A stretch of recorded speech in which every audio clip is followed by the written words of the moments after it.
It was in the spring of 1961 that she walked into the hospital, her body frail but her presence radiant. The corridors hushed, as if even the air itself bent around her.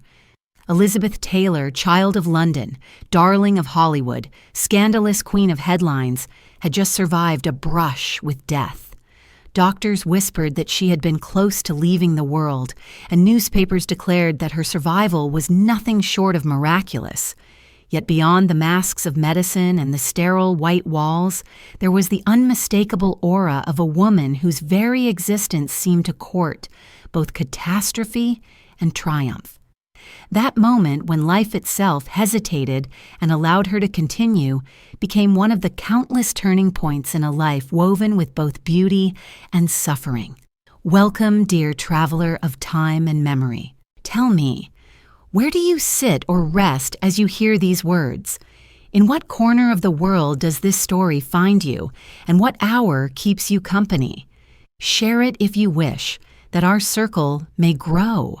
And if your heart leads you, press the mark of subscription so that these voices of history may continue to echo in your evenings and your dreams. Elizabeth Rosamond Taylor was born on the 27th day of February in the year 1932, not in California where her name would later blaze in bright electric letters, but in the gentle quarter of Hampstead in London. The house stood in a neighborhood of quiet affluence, its gardens breathing the perfume of English soil, its windows catching the pale northern sun. Her parents were Americans, Frances Taylor and Sarah Southern, who had crossed the Atlantic seeking not fortune but refinement.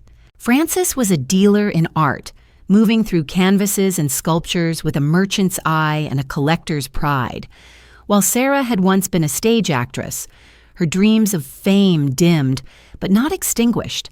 In that household, beauty and ambition lingered in the air, waiting like seeds in fertile ground. Even as a child, Elizabeth was not ordinary. There are tales, half whispered and half embroidered by memory, of neighbors startled by the color of her eyes.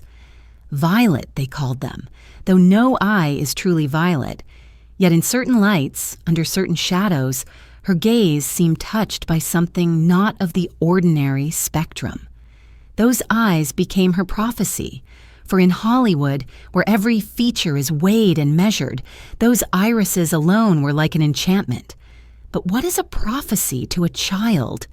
To Elizabeth, it was only the simple confusion of being stared at too long, of adults pausing in mid-sentence to marvel.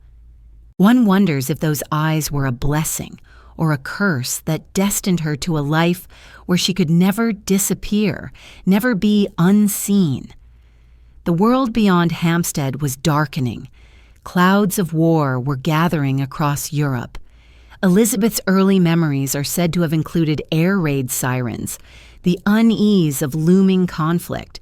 Her parents, fearing the storm that would soon break, returned to the United States before the bombs fell too close. Thus, the child who had opened her eyes in London found herself transplanted to Los Angeles, a city gilded by sun and shadow.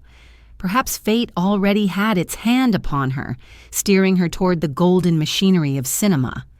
In California, the Taylors tried to settle, Francis continuing his trade in art, Sarah watching her daughter's growth with the cautious pride of one who had known the lure of performance. It is said that Sarah believed Elizabeth was born for the stage or the screen, for she herself had once dreamed of such a destiny. A mother's ambition may be gentle encouragement, or it may be a guiding hand pressing too firmly. For Elizabeth, the path to stardom began almost before she had a voice to refuse it. Friends and acquaintances remarked upon the child's luminous beauty, her poise, the way she seemed not merely to exist, but to radiate. In an age when Hollywood sought children to fill its silver reels with innocence and wonder, Elizabeth was noticed. It was not long before a friend of the family introduced her to contacts at MGM. Tests were arranged. The camera found in her a subject it could not look away from. The girl moved with an uncanny naturalness, her eyes holding steady where others might dart in shyness. She was barely 10 years old when she stepped into the world of cinema, playing small parts, practicing the delicate balance of childhood and labor. Yet what is childhood when the gaze of millions falls upon you? Did she ever play in the streets with other children, or did the studio lights become her playground, the clatter of reels her lullaby? Her first great triumph came with National Velvet in 1944. She was only 12, and yet her performance bore the conviction of one far older. As Velvet Brown, the girl who dreams of racing her beloved horse to glory, Elizabeth shone with an intensity that pierced through the screen. The film became a sensation, beloved across the nation, and with it, Elizabeth was crowned a child star. But child stars do not remain children for long. Hollywood has little patience for innocence. It consumes it quickly, then demands transformation into beauty, into desire, into marketable glamour. In those early years, the young Elizabeth may have felt both joy and bewilderment. Imagine being 12, adored by strangers across the globe, your name printed in headlines, your face known to millions. Yet behind it, the girl was still expected to study, to attend lessons on the studio lot, to obey directors, to pose for endless photographs. There was little room for private growth. One wonders if she ever paused, in her dressing room or late at night, to question who she was outside of the roles assigned to her. The Taylor's life also changed. Fame brought comfort, wealth, attention. Sarah, once an actress, lived again through her daughter's triumphs, guiding her choices, protecting yet also pushing. Frances observed with quiet pride. Elizabeth was now not merely a child, but the bearer of her family's fortune, the star upon whom their lives revolved. A child turned into a symbol, into a vessel for others' dreams. As the years passed, Elizabeth grew taller, her features sharpening, her beauty deepening into something almost too mature for her age. By her mid-teens, she was no longer a child star, but a young woman caught in the gaze of a public eager to claim her as its own. There is something unsettling in photographs of her at that time, the tension between youth and womanhood, between innocence and allure. It was as though time hastened its pace for her, rushing her into an adulthood that perhaps she was not ready to meet. Even then, whispers followed her. Hollywood is a place where whispers become thunder. Studio executives spoke of her as the most beautiful girl they had ever filmed. Admirers gathered. The pressure mounted. Elizabeth herself later said that she never chose acting, that it was chosen for her. If so, then destiny had claimed her early, and she walked the path not with freedom but with inevitability. And so, the first chapter of her life closes. A child born in a world on the brink of war, carried across an ocean, anointed by beauty, drawn into the great illusion of Hollywood. Her violet eyes had begun their long vigil before the world. Yet even as the applause of National Velvet echoed, a question hung in the air. What price must a child pay for being adored too much, too soon? In the quiet of night, when the lights of Los Angeles faded into distant murmurs, perhaps she lay awake, feeling the strange weight of destiny pressing upon her small shoulders, a weight that would never leave her, a weight that would shape her life into the story we now remember. And in the darkness, the last image is of those eyes, shimmering faintly, like embers waiting for the flames to come. The eyes shimmered faintly, and in the silence beyond them there came the echo of applause, hollow and lingering, as though the great studio had been abandoned, yet still remembered the thousands of clapping hands. Elizabeth Taylor, now a young girl no longer hidden in the folds of ordinary childhood, found herself standing in those cavernous sound stages where voices reverberated and dreams were manufactured with meticulous precision.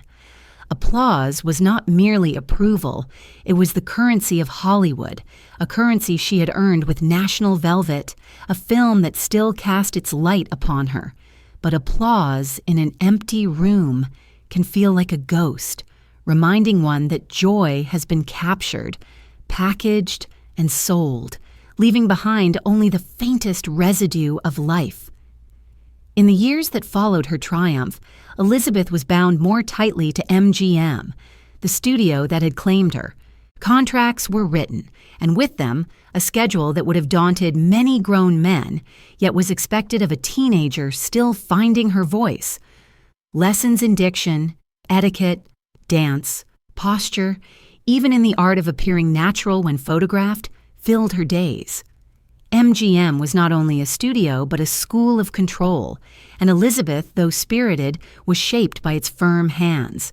She grew among the lights and cameras, learning to exist not as a child of the world but as an image of a world that others wished to see.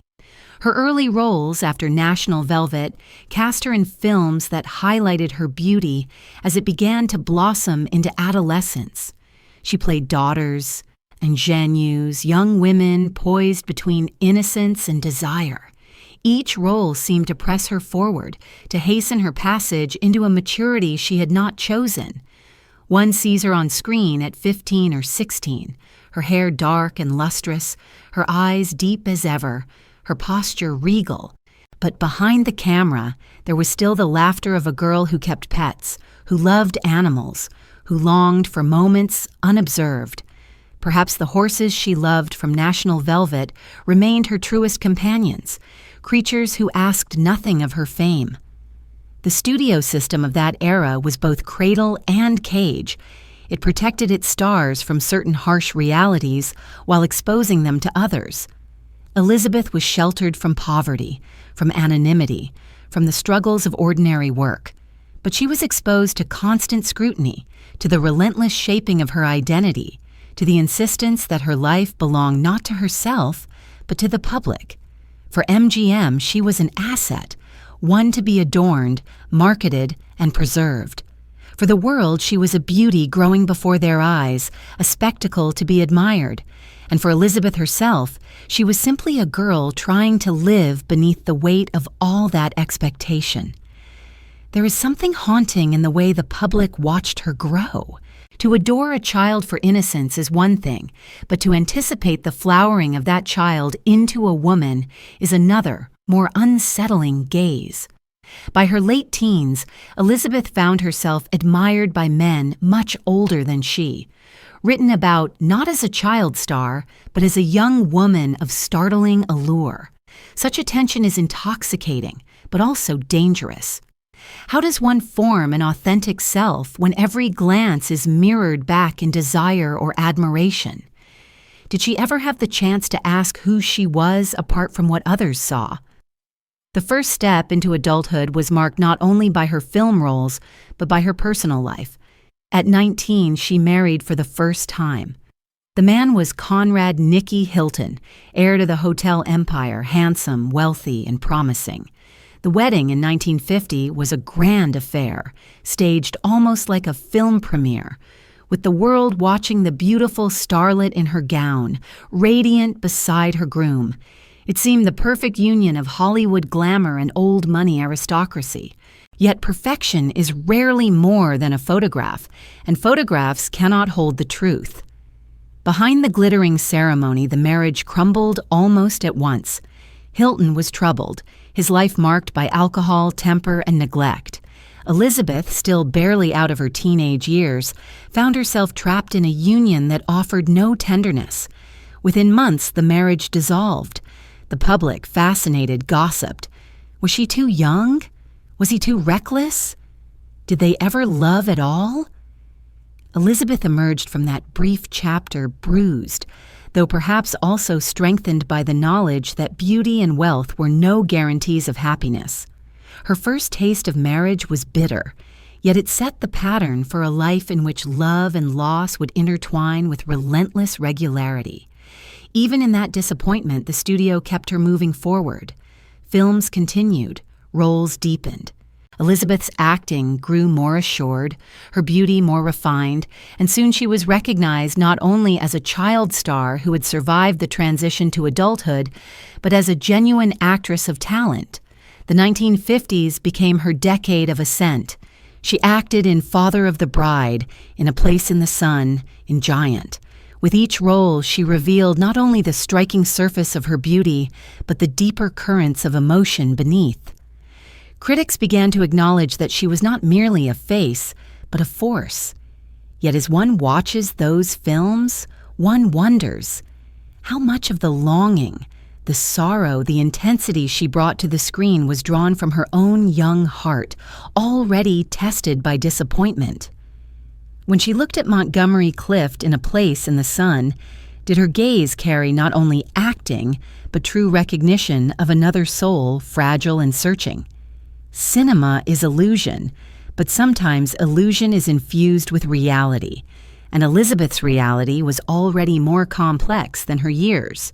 Her beauty was both gift and prison. Friends spoke of her generosity, her warmth, her humor, qualities often overshadowed by the obsession with her appearance. It is said that she longed to be known for herself, yet knew this was impossible. Too many eyes followed her. Too many expectations pressed upon her.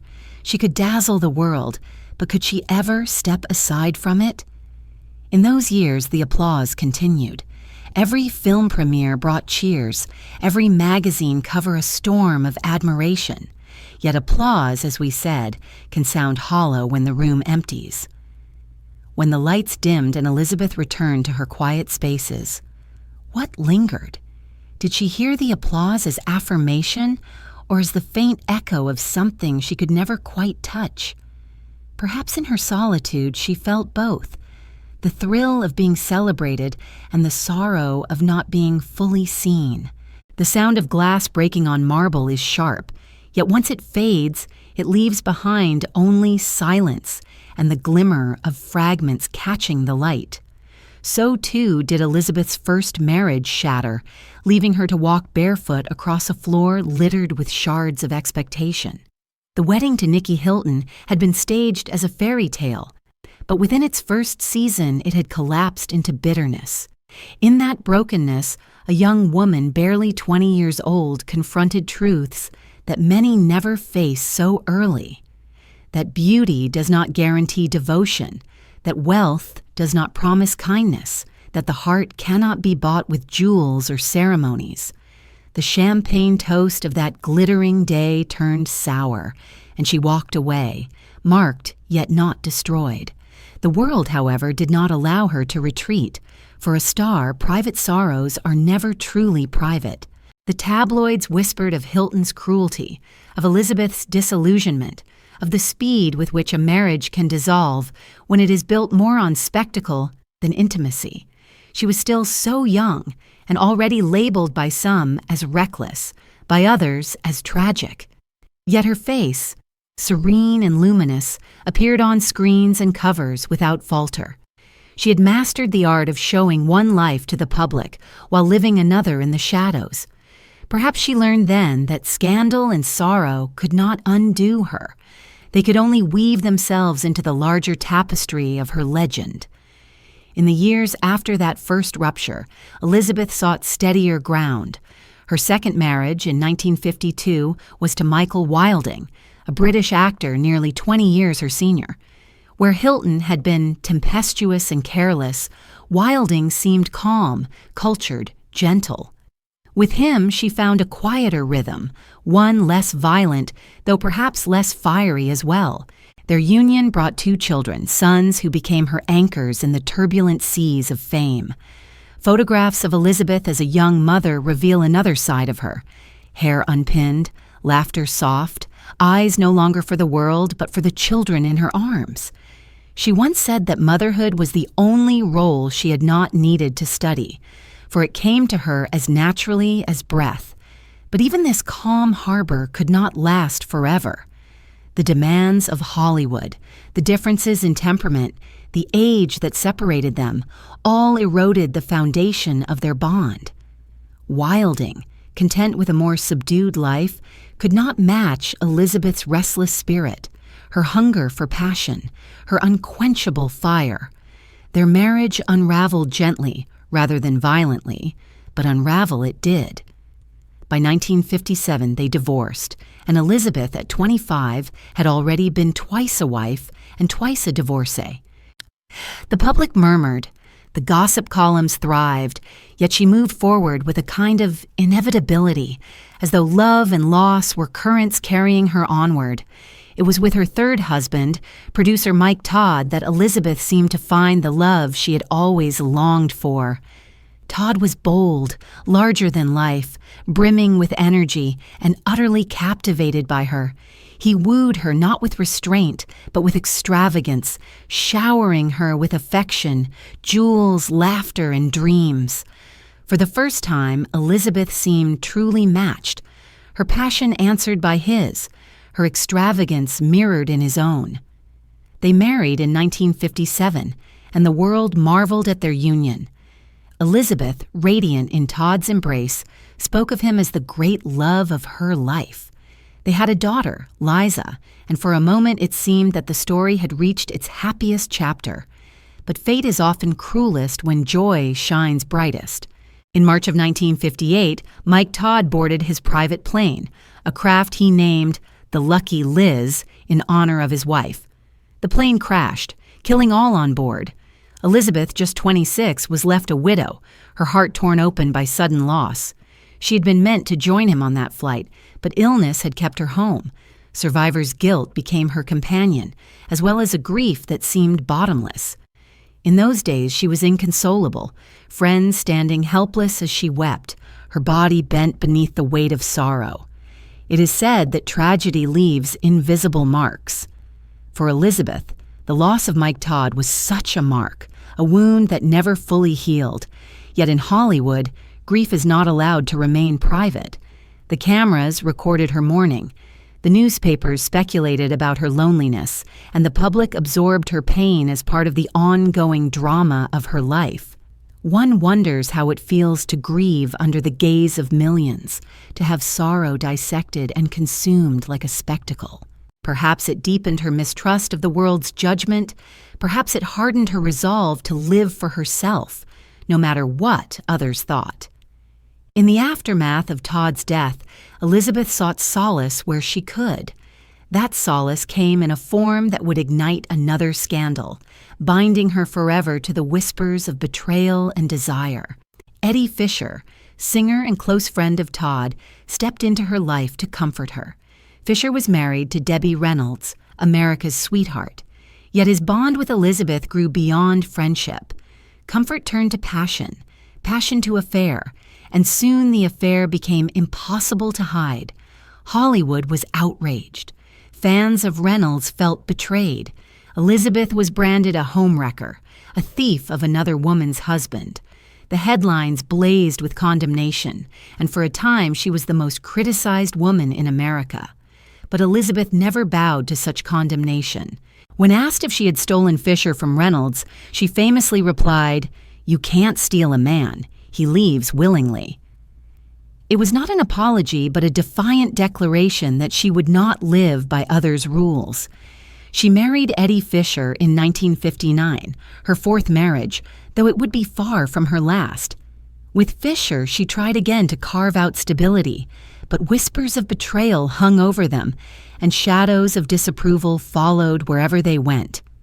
What is striking is not only the choices she made, but the fearlessness with which she endured the world's judgment. Many would have hidden, many would have apologized, many would have shrunk beneath the weight of scorn. Elizabeth instead walked forward with head high, as if daring the world to keep watching. In truth, she was shaping a new kind of celebrity, one in which scandal itself became part of the myth. By refusing to hide, she turned what could have destroyed her into fuel for her legend. And yet, beneath the diamonds and defiance, there was still a woman marked by loss, by the broken glass of her first marriage, by the gentle unraveling of her second, by the fiery passion and tragic death of her third. Her life by 28 already contained more love, more heartbreak, more judgment than many experience in a lifetime. What did she feel in those quiet hours when the parties ended and the cameras switched off? Was her heart weary, or did it still beat with hunger for the love she had lost, the passion she still sought? As the 1950s drew to a close, Elizabeth stood at a threshold. She was a widow, a mother, a four-time bride, a scandal, a star. Ahead lay a role so immense that it would nearly kill her, and a romance so consuming that it would make history itself tremble. But for now, in the soft glow of evening, the fragments of glass from those early marriages still glimmered faintly, reflecting both the beauty and the sorrow of a woman who seemed destined to live without moderation. And in that glimmer, as if from the sky itself, comes the faint echo of an airplane's engine, growing fainter, fainter, until silence swallows it whole. The sound of the airplane dwindled into silence, and silence itself became heavy, as if the very sky remembered what had been torn from it. Mike Todd's death was more than the loss of a husband. It was the sudden rupture of a world in which Elizabeth had briefly felt safe. The man who had matched her passion, who had lifted her into a blaze of laughter and grandeur, was gone, his plane scattered upon the earth, his voice silenced.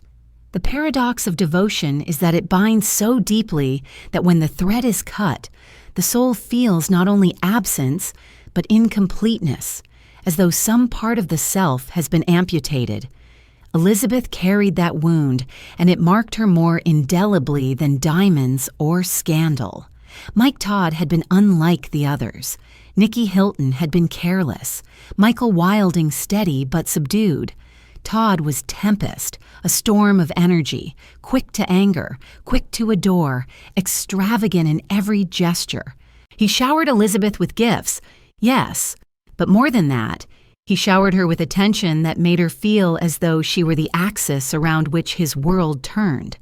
To a woman already accustomed to being observed by millions, it must have felt different to be seen not as an image, but as a beloved. She said once that he was the great love of her life, and perhaps she was not exaggerating. But great love does not promise longevity.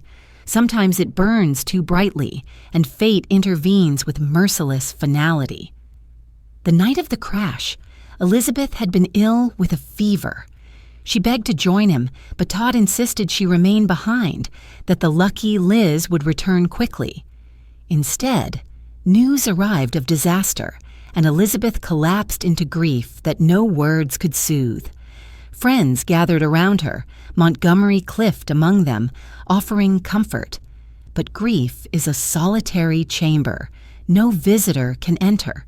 She wept, she raged, she mourned with a depth that frightened even those accustomed to the melodrama of Hollywood. For weeks she seemed hollowed, her beauty dimmed not by age but by sorrow. Her laughter vanished. The paradox of fame is that even grief becomes spectacle. Photographers captured her veiled at the funeral. Newspapers described her tears as though they were scenes in a play. The world consumed her mourning, turning private pain into public consumption. Did this deepen her mistrust of the world, or did it simply harden her awareness that nothing in her life would ever belong wholly to herself? Perhaps both. Perhaps she understood then that the line between her soul and her image had been erased, and that she must learn to live with the world always looking in. In her devastation, Eddie Fisher became her companion. He had been one of Mike Todd's closest friends, a singer beloved by audiences, married to Debbie Reynolds, who was adored as America's sweetheart. Fisher visited often, offering support, listening to her sorrow, holding her when tears would not stop. The companionship grew warmer, the warmth deepened into passion, and soon whispers spread of an affair. To many it seemed incomprehensible that a widow should turn to her late husband's friend, that Fisher should betray Reynolds, who embodied wholesome innocence. Hollywood thrives on such contradictions, and the scandal erupted. Elizabeth's name was dragged across headlines with accusations of betrayal. Fans of Reynolds wept openly. Letters of outrage filled the studios, and even those who admired Elizabeth's talent condemned her. Yet she refused to apologize.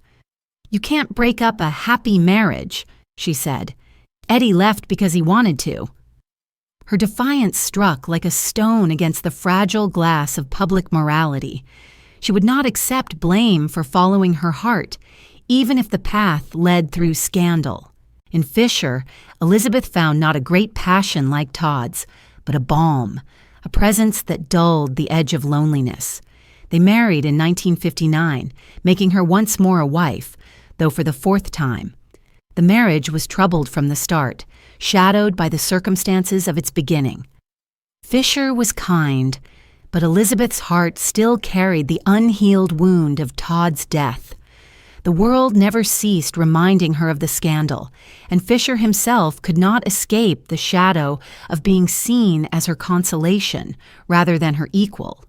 The paradox of loss is that it can draw one into choices not fully one's own. Did Elizabeth marry Fisher out of love or out of desperation to fill the void Todd had left? Did she cling to him as a way of holding on to the life she had lost, since he was the friend who had shared it? Such questions can never be answered fully, but they linger, as most truths of the heart do, in ambiguity.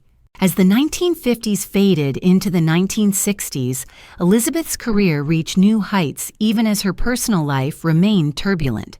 She had starred in Cat on a hot tin roof, in Suddenly Last Summer in Butterfield 8. Her performances revealed not only her beauty, but a capacity for raw emotion, vulnerability edged with strength. Critics who had once dismissed her as merely lovely now recognized her as one of the finest actresses of her generation. She won her first Academy Award for Butterfield 8 in 1960, though she accepted it with irony, for she had disliked the film and the role. Yet the award affirmed what many already knew, that she was more than a face, more than a scandal. She was a talent of rare intensity. And yet, when history remembers Elizabeth Taylor, it remembers not only the performances, but the dramas beyond the screen. It remembers the scandal of Eddie Fisher, the sorrow of Mike Todd, the failed marriages before them, the way her life seemed to mirror the very films she played in, tales of desire, betrayal, heartbreak, and resilience. Perhaps she herself blurred the line between performance and life, so that even she could no longer tell where one ended and the other began. In those years, the paradox of her existence became ever clearer. She was both fragile and indomitable, both wounded and fearless. She courted love as though it were air, yet each love left her scarred. She sought stability, yet was drawn to tempest. And through it all, the world watched, judged, adored, condemned, and returned again to watch. The image that lingers from this time is of Elizabeth at Todd's grave, veiled and silent, her eyes shimmering with grief. In those violet depths, there was a story too vast for words. Of love lost, of scandal endured, of a life both chosen and imposed. And then from that silence there comes a soft knock on a door in the quiet of night. The knock on the door in the quiet of night was soft, almost hesitant, yet it carried with it the weight of scandal and the murmur of countless tongues. It was Eddie Fisher who came often in those dark hours, when Elizabeth's grief for Mike Todd still lay raw across her chest like an open wound. His presence was steady, his voice low, his touch meant to soothe. At first, perhaps, it was simply comfort. Two souls bound by their shared loss of the man who had been husband to one, friend to the other. Yet grief has its own strange gravity, pulling hearts together not through joy, but through pain. In that gravity, boundaries blurred, and what began as solace turned slowly into desire. Fisher was himself a celebrated figure, a singer whose voice carried romance into living rooms across America.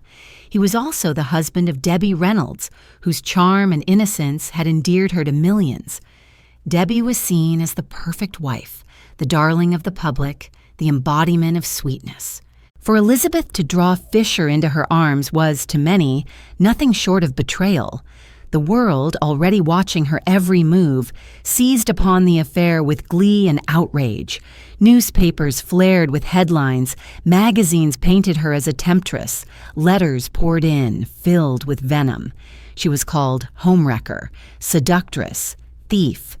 But Elizabeth, though wounded by the world's condemnation, did not hide. When asked if she felt guilty for breaking up Fisher's marriage, she replied with a sentence that has lingered ever since: "You can't break up a happy marriage."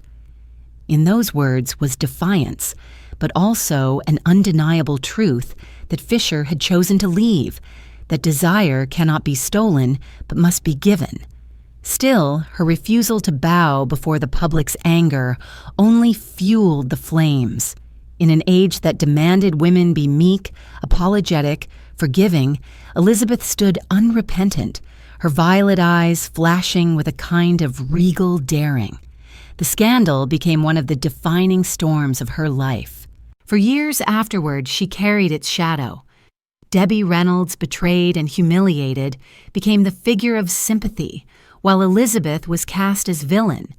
Yet time would soften.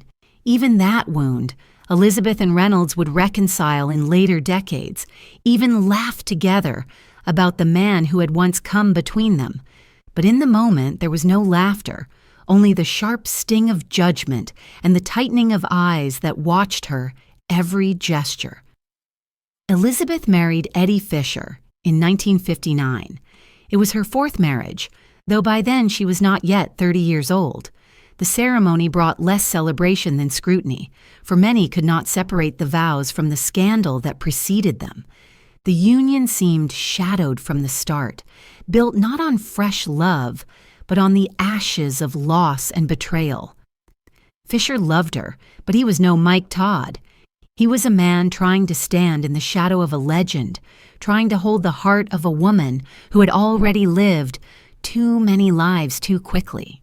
Their marriage, though genuine in its affections, carried within it the seeds of its own demise. Even as Elizabeth tried to find steadiness with Fisher, her career drew her into storms even more intense. She was cast in Cleopatra, a film that would become not only a landmark in cinema, but a crucible for her own life. The production, immense in scale, beset with delays and illnesses, nearly cost her life when pneumonia struck and required an emergency tracheotomy. Photographs of her, pale, lying in a hospital bed, tubes protruding, shocked the world. Again she was declared close to death. Again she survived, and again her survival added to her myth, as though fate itself refused to let her story end prematurely. It was on the set of Cleopatra that Elizabeth met Richard Burton, and it was there, amid the golden costumes and painted temples, that a new scandal, far greater than Fisher, would ignite. Burton, like her, was married, yet their attraction blazed so fiercely that it eclipsed all restraint. Their love affair would become the stuff of legend, shaking even the Vatican to denounce it. But that is a tale still to come. For now, in the days of Fisher, Elizabeth was still moving between loss and solace, defiance and vulnerability, carrying within her the contradictions that defined her.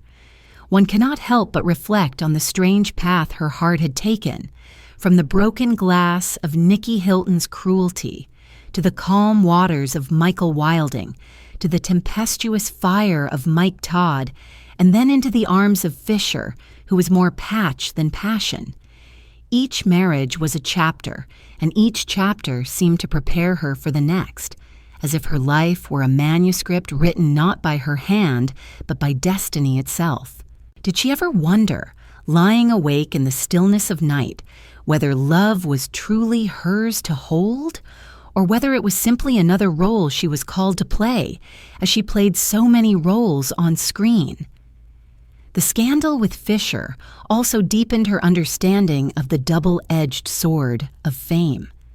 She had learned by then that the public loved her beauty, adored her talent, but would turn merciless when her choices displeased them. To be adored one moment and despised the next is dizzying, and yet she endured it with the same poise she brought to the camera.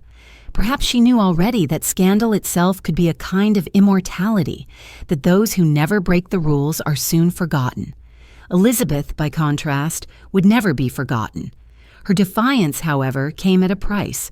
The years with Fisher were uneasy, the bond never as firm as she might have hoped. He had been drawn to her fire, but he could not withstand the blaze when it turned restless. Their life together was lavish but unstable, filled with parties, gossip, and the constant whisper that Elizabeth was not truly his, that her heart belonged elsewhere, or perhaps nowhere at all. He, in turn, grew uneasy in her shadow, unable to command the spotlight that always sought her first. Their marriage became less a love story than a chapter of transition, a bridge she crossed on her way to something larger. In truth, the Fisher years are remembered less for themselves than for what they led to. Without Fisher, there would have been no scandalous leap into Burton's arms, no thunderous denunciation by the world, no story that would enthrall generations. Fisher, poor soul, became a footnote in her legend, remembered primarily as the man between Todd and Burton, the figure who briefly held her hand before it was claimed by another. And so, as the 1950s ended and the 1960s began, Elizabeth stood once more in the crosswinds of judgment and desire. She had loved and lost, defied and endured, wept and survived. The knock on the door that had ushered Fisher into her life had opened not only his presence, but the pathway to scandal upon scandal. For Elizabeth, it seemed there could be no life without the gaze of others, no love without judgment, no passion without pain. The image that lingers from this time is a door, half open in a quiet room, a man stepping inside, a woman waiting in shadow. Outside that room, the world prepared its condemnation. Inside, there was only the fragile attempt to soothe a wound that would not heal. And from that half-open door comes the faint glimmer of golden paint drying as Cleopatra's crown is set upon her head. The golden paint dried slowly upon her skin, the weight of Cleopatra's crown pressing against her brow, the perfume of oils and dust from the Roman sets rising into the air. Elizabeth Taylor had become the Queen of Egypt, but she was also still a woman whose private life, like the film itself, had swollen into spectacle. The production of Cleopatra was meant to be a triumph of cinema, the most lavish film of its time, yet it became a mirror of her own existence, grand, chaotic, excessive, and fated to be remembered as much for what happened beyond the camera as for what appeared upon it. When Elizabeth first agreed to play Cleopatra, she did so with hesitation, naming a sum so immense she believed no studio would accept it. $1 million was unheard of for an actress, a sum so audacious it was nearly a dare. To her astonishment, they agreed. With that contract, she became not only the most famous actress of her generation, but also the highest paid. Already her life seemed beyond the bounds of ordinary reckoning, the figures as inflated as the emotions she carried within her. The production, however, was troubled from the beginning. Illness struck her with fury. Pneumonia collapsed her lungs, and at one point doctors cut a hole in her throat to keep her breathing. Newspapers announced her imminent death, and once more, the world held its breath at the prospect of losing her. She survived, scarred yet luminous, and the miracle of her endurance only added to her legend. How often she seemed to dance at the edge of death, and how often she refused to yield. Perhaps it gave her a strange intimacy with mortality, a knowledge that life could end suddenly, which made her hunger for passion even greater. It was during this turbulent time that she met Richard Burton, the Welsh actor cast as Mark Antony. He was already known for his voice, sonorous and rich, for his Shakespearean gravitas, and for his charm that could seduce with equal ease on stage and off. Their first encounters on set were filled with banter, but beneath the banter there was something magnetic, an attraction that neither could ignore. Burton was married, Elizabeth, too, was bound to Eddie Fisher, yet when their eyes met beneath the painted arches of Cleopatra's palace, something ancient stirred, as if two forces of nature had recognized one another. The affair erupted with such force that it consumed them both. On set, their chemistry could not be disguised. Off set, their embraces were whispered about, glimpsed, then shouted across headlines.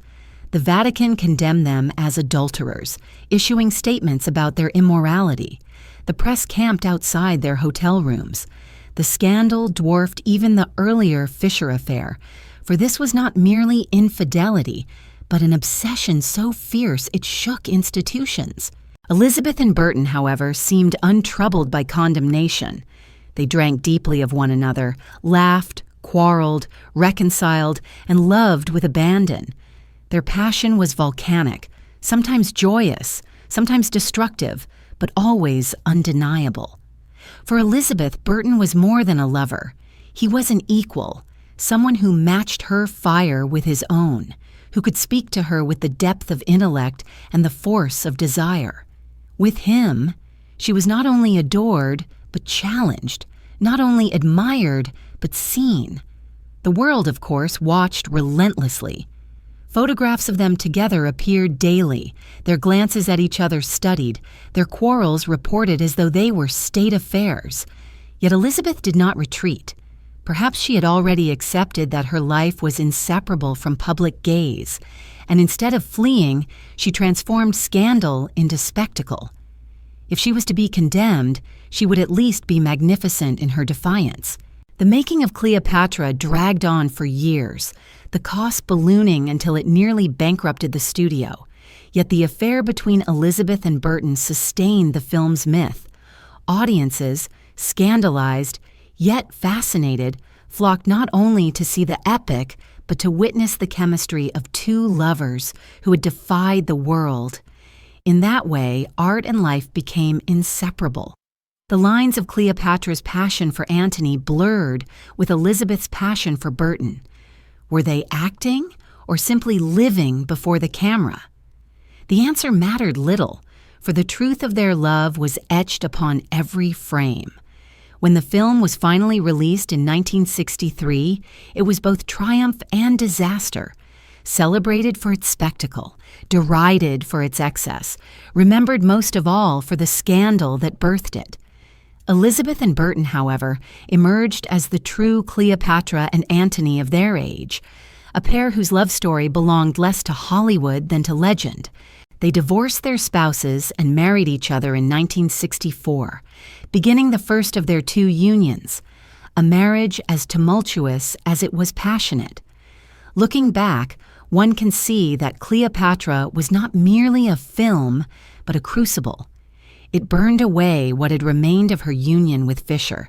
It drew her into a love that would define her life, and it solidified her role as not only an actress, but as a figure of myth. She was no longer simply Elizabeth Taylor, the child star of National Velvet.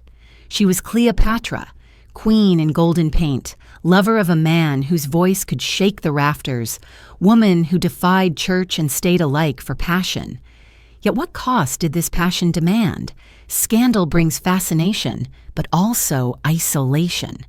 The condemnation of the Vatican, the endless judgment of the public, must have stung even as she ignored it. Did she ever wonder, in the quiet hours after the shouting and the champagne, if her choices had condemned her to a life where peace was impossible? Or did she embrace the chaos, believing peace itself was nothing more than a dull emptiness? These questions linger, unanswered, drifting like incense across the ruins of that vast Roman set. What remains of this time is the image of Elizabeth, gilded as Cleopatra, her eyes rimmed in black, her skin glistening beneath golden paint, her body carrying both the weight of the crown and the fire of forbidden love. In that image, there is triumph, scandal, beauty, sorrow, all mingled into one. She had become both actress and character, both woman and myth, her life inseparable from the roles she played, And when the crown is lifted from her brow, when the paint begins to flake away, what lingers is not the applause of cinema, but the sparkle of a gem lying untouched upon a velvet table, waiting for another storm to come. The gem upon the velvet table sparkled with a light that seemed eternal, yet untouched it remained, as though waiting for a hand that would never quite claim it. So too was the love between Elizabeth and Richard, dazzling, irresistible, yet never still. When they married in 1964, their union was celebrated and condemned in equal measure. The scandal of their affair had not dimmed the intensity of their passion, and now, as husband and wife, they seemed to embody a story not written by mortals, but by gods who delighted in both joy and ruin. The wedding itself, held in Montreal, was far from the modest vows of ordinary couples. It was an event, photographed, reported, consumed by millions. The image of Elizabeth in a yellow gown, adorned with hyacinths, standing beside Burton, tall, broad-shouldered, his presence commanding, burned itself into collective memory. They had defied the world, and now the world looked upon them, fascinated and unsettled, as though watching a fire that both warms and threatens to burn down the house. Their marriage was marked by extravagance. Burton, who had risen from a Welsh mining village, lavished her with jewels as though to crown her daily as queen. The most famous was the 69-carat diamond, later known as the Taylor-Burton diamond, a stone so immense that it seemed to carry within it the weight of their passion. To the public, the jewels were symbols of indulgence, proof of excess, but to Elizabeth they were more than ornaments. They were tokens of devotion, reflections of the way Burton sought to express love through grandeur. She once said she had never thought of herself as materialistic, only that she adored beauty, and Burton's gifts spoke the language of beauty she understood. Yet alongside the gifts came quarrels. Their love was volcanic, their arguments as fierce as their reconciliations. They drank heavily, they shouted, they slammed doors, only to embrace again with equal fervor. Friends who visited their homes described evenings of laughter and wit, only to see them turn suddenly into battlefields of harsh words. It was as though they could not exist without fire, as though peace between them was too unnatural to sustain. And still, despite the turbulence, they clung to each other with a devotion that seemed unbreakable. On screen, they appeared together in Who's Afraid of Virginia Woolf, a film that captured the very essence of their dynamic. Elizabeth, unrecognizable beneath weight and makeup that aged her, played Martha, a woman sharp-tongued, bitter, yet vulnerable. Burton played George, her husband, equally weary and combative. Their performance was electrifying, so raw and unvarnished that audiences wondered how much of it was acting and how much was simply their life reflected back. Elizabeth won her second Academy Award for the role, but perhaps the greater triumph was the way the film immortalized the intensity of their bond. Critics and commentators describe them as inseparable, as addicted to each other as to the alcohol they both consumed in excess. And indeed, there was a sense that they were not simply husband and wife, but twin stars orbiting one another, locked in gravitational pull, unable to break apart without tearing the universe around them. Elizabeth once said that Burton was the love of her life, though he hurt her deeply, and he said of her that he could not live without her, though he often tried to drink away the weight of their union. The world continued to watch, and they continued to live publicly, traveling, attending premieres, inhabiting villas where paparazzi camped at the gates. They were not merely a couple. They were a spectacle, the very embodiment of glamour and excess. To some, they represented the height of romance, proof that love could burn so fiercely it consumed everything. To others, they were cautionary, evidence that passion without restraint leads only to ruin. And yet, in their defiance, they created a myth larger than either could have built alone. Elizabeth thrived in the fire, even as it singed her.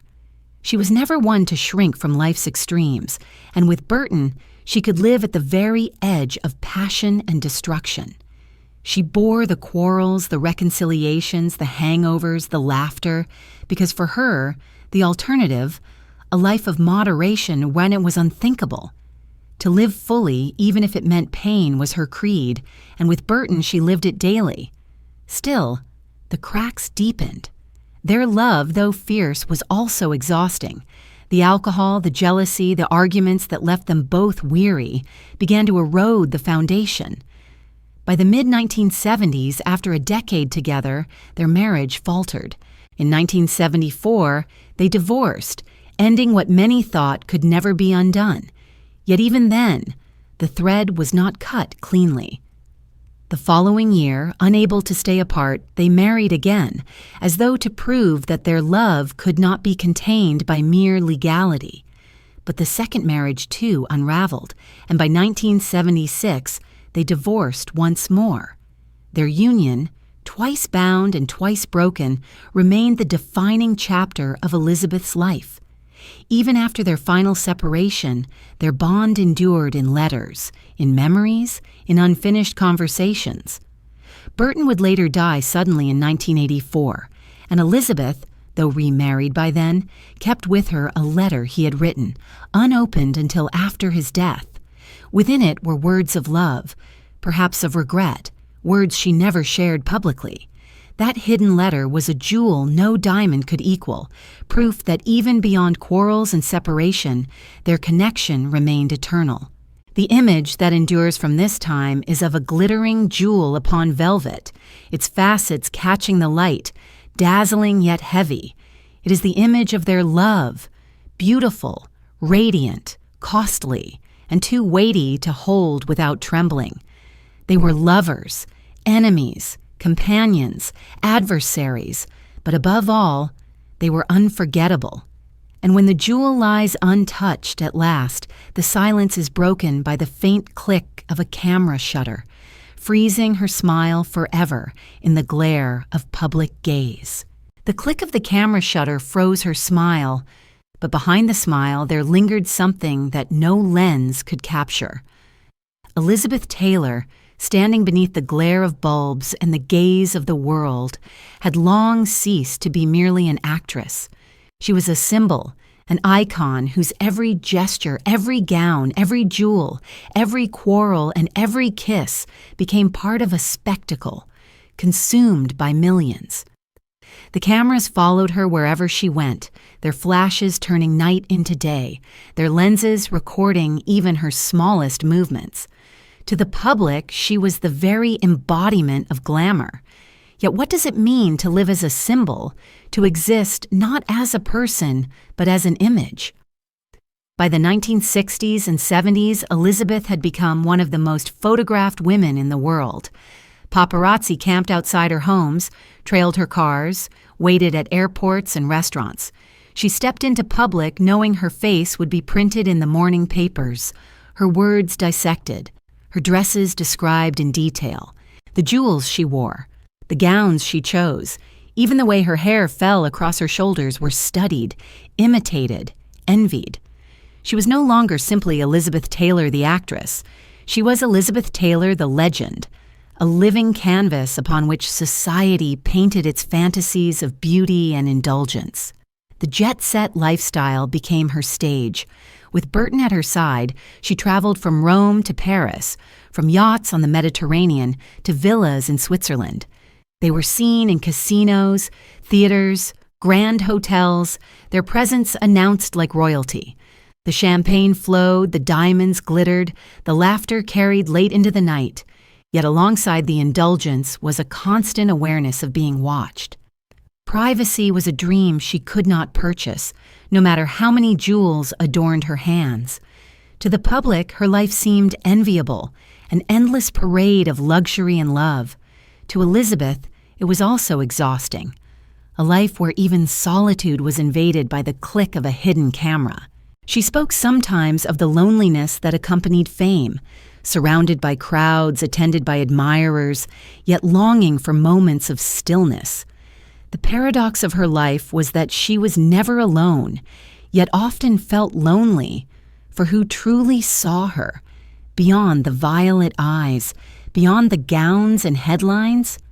Who could look past the image and find the woman within? Burton, perhaps, in fleeting moments, but even he was often caught up in the spectacle they created together. Her children offered her grounding, their innocence cutting through the fog of fame, but the world rarely allowed her to linger in such private simplicity.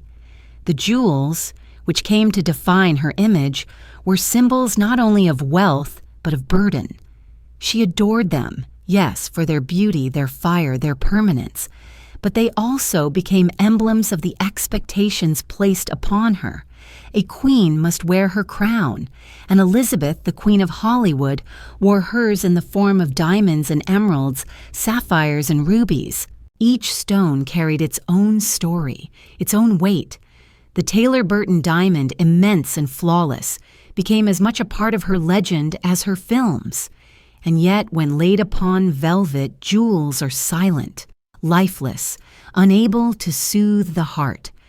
Perhaps she knew this, even as she delighted in their sparkle. Her public life was not only glamour but also controversy. The lavish spending, the tempestuous quarrels, the endless marriages made her a target of criticism. She was accused of indulgence, of recklessness, of living without discipline, and yet she seemed immune to such reproach. She lived as she chose, unapologetic, her very defiance becoming part of her allure. To those who condemned her, she was scandalous. To those who adored her, she was magnificent. To all, she was unforgettable. Her performances during these years, though sometimes overshadowed by her personal life, remained powerful. In Virginia Woolf, she had already proven her depth as an actress. In other films, she showed her versatility, her ability to shift from vulnerability to strength, from allure to anguish. Yet increasingly, critics and audiences alike conflated the actress with the woman. Was she acting, or was she simply revealing fragments of herself upon the screen? The boundaries blurred, and perhaps even she no longer knew where performance ended and reality began. As the cameras clicked and the champagne sparkled, Elizabeth's health began to feel the toll of such a life. She drank heavily, she smoked, she indulged, and her body, though still radiant, carried the weight of excess.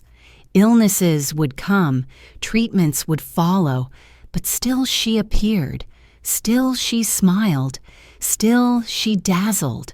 The resilience with which she endured only deepened the myth. The world marveled that she survived so many trials, and in marveling forgot that each survival came with scars.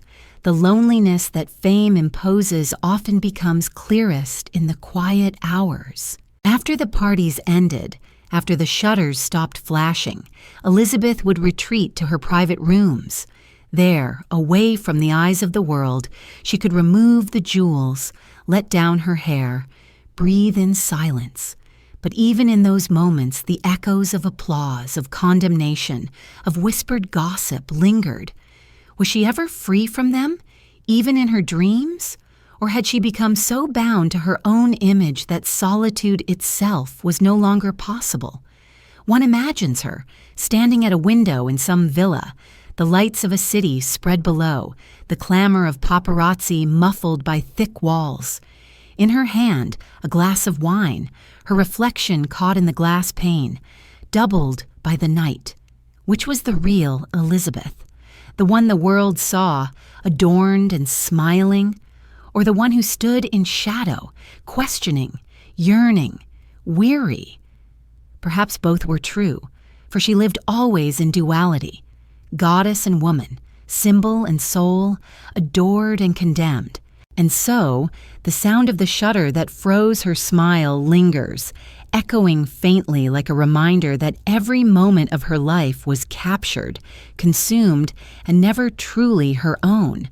Yet she endured it, perhaps even drew strength from it, for she seemed to know that in being seen so completely, she would never be forgotten. From that frozen smile, the scene shifts to something softer, a folded letter, worn at the edges, slipped carefully into a pocket, waiting like a secret. The folded letter lay within a pocket, its paper softened by time, its words pressed into silence. Letters are fragments of longing, remnants of what could not be spoken aloud. For Elizabeth Taylor and Richard Burton, such fragments became symbols of their love's complexity, reminders that even when they parted, the bond remained. After the fire and collapse of their first marriage, they could not stay apart. The world was astonished when, in 1975, they married again, as though to prove that passion once ignited can never be extinguished by mere divorce papers. This second marriage carried with it the weight of memory.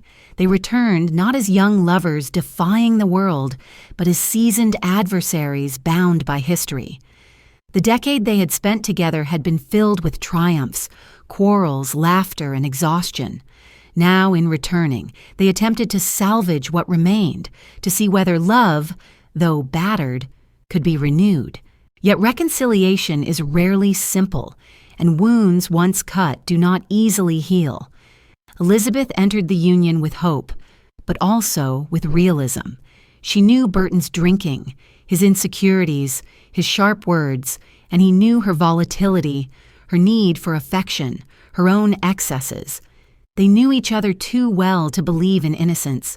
What they sought was not the fevered passion of their first marriage, but perhaps a steadier companionship, a chance to grow older together.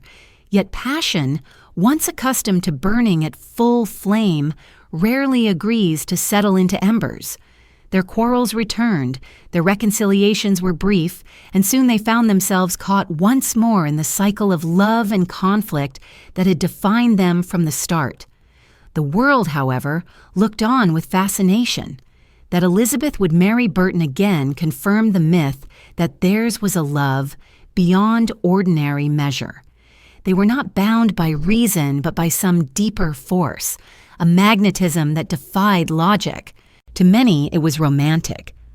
Proof that true love returns, that soulmates cannot be separated. To others, it was folly, a repetition of mistakes already made.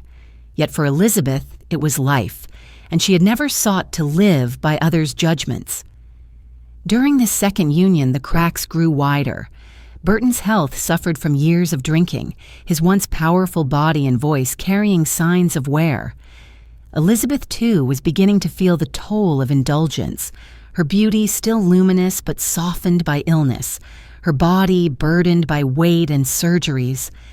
They were no longer the dazzling young lovers of Cleopatra, but two aging stars trying to hold on to what had once been uncontainable. The press, which had once feasted on their passion, now reported on their quarrels with an edge of weariness, as though the spectacle had become predictable. And yet, even as their second marriage faltered, there remained between them moments of tenderness, of humor, of recognition that few others could understand. They had shared too much, endured too much together, to sever completely. Theirs was a love story that could never end neatly, that would always leave threads dangling, letters folded and kept, words unspoken. In 1976, barely a year after remarrying, they divorced once more. This time, it seemed final. Elizabeth moved forward into new marriages, new attempts at stability, while Burton spiraled further into decline. Yet the letter he wrote her years later, the one she kept folded in her possession until after his death, spoke of what had never truly died between them. That secret letter, whose contents she never revealed, was perhaps the most honest testimony of their bond, not for the world's consumption, not for headlines or gossip, but for her alone. The paradox of their love was that it was both destructive and indispensable. They could not live peacefully together, yet they could not live entirely apart. Even when separated, they haunted each other's lives, like voices echoing in distant halls. Elizabeth once admitted that Burton was the love of her life, even though they had hurt each other endlessly. Perhaps love, in its truest form, is not always kind or easy. Perhaps it is simply undeniable. The second marriage, brief and faltering, marked the close of their shared saga.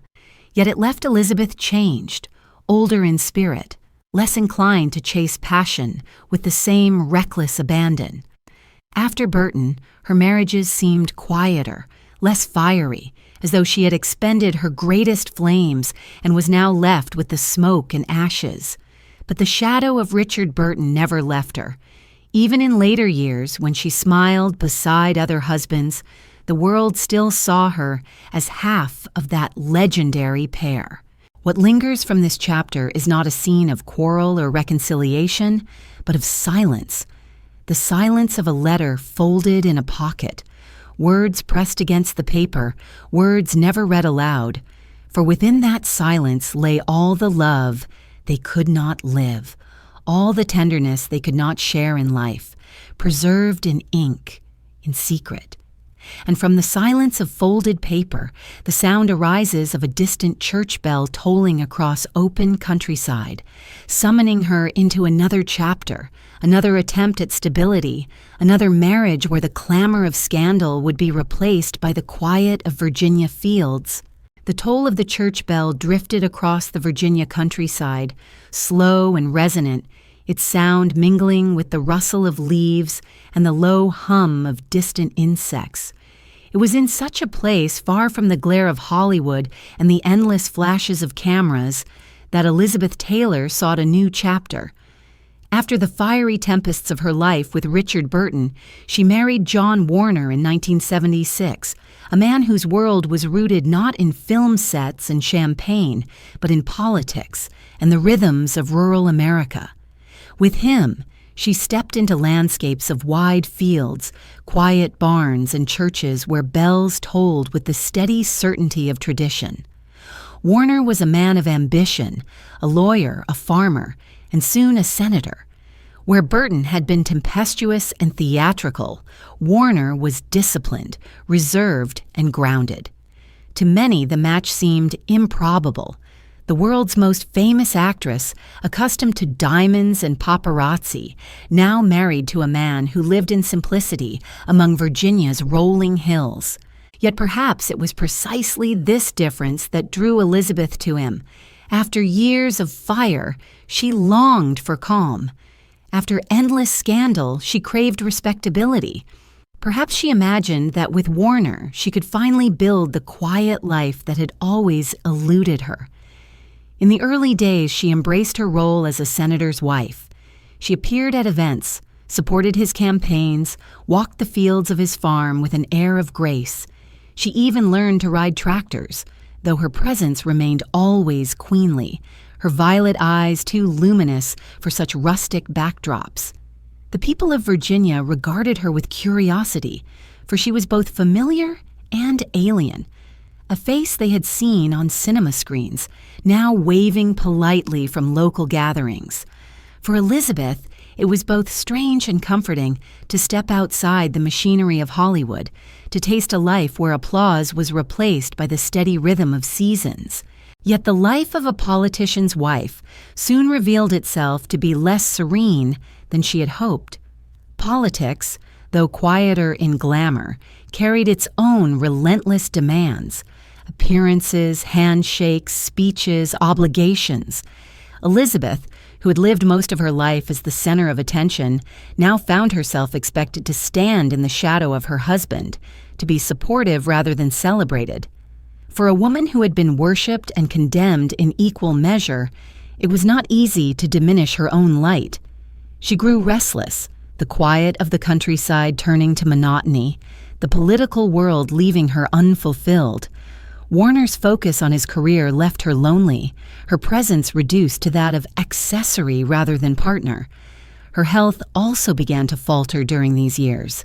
Years of indulgence, of drinking and smoking, of stress and illness caught up with her. Weight gain, surgeries, exhaustion, all became part of her daily existence. The tabloids, always hungry for stories, shifted their gaze from her romances to her body, cruelly remarking on her struggles, mocking her appearance. Elizabeth, who had once been the most beautiful woman in the world, now faced the unrelenting judgment of a public that demanded she remain forever youthful. The paradox of beauty is that it blesses and curses in equal measure, adored when present, scorned when it fades. Elizabeth bore the burden of that paradox heavily. Her marriage to Warner, too, began to unravel. What had begun as an experiment in quiet stability became a prison of solitude. She confessed later that she felt suffocated by the role of political wife, her spirit constrained, her laughter muted. Warner, for all his steadiness, could not fill the emptiness she carried within her. In 1982, after 6 years, they divorced. Elizabeth left Virginia behind, returning once more to the world of Hollywood, of diamonds and lights, for though it often wounded her, it was the world to which she belonged. Yet her years with Warner were not without meaning. They revealed to her, perhaps more clearly than ever before, that she was not made for ordinary life. She could not be content in the quiet of fields, in the shadow of another's ambition.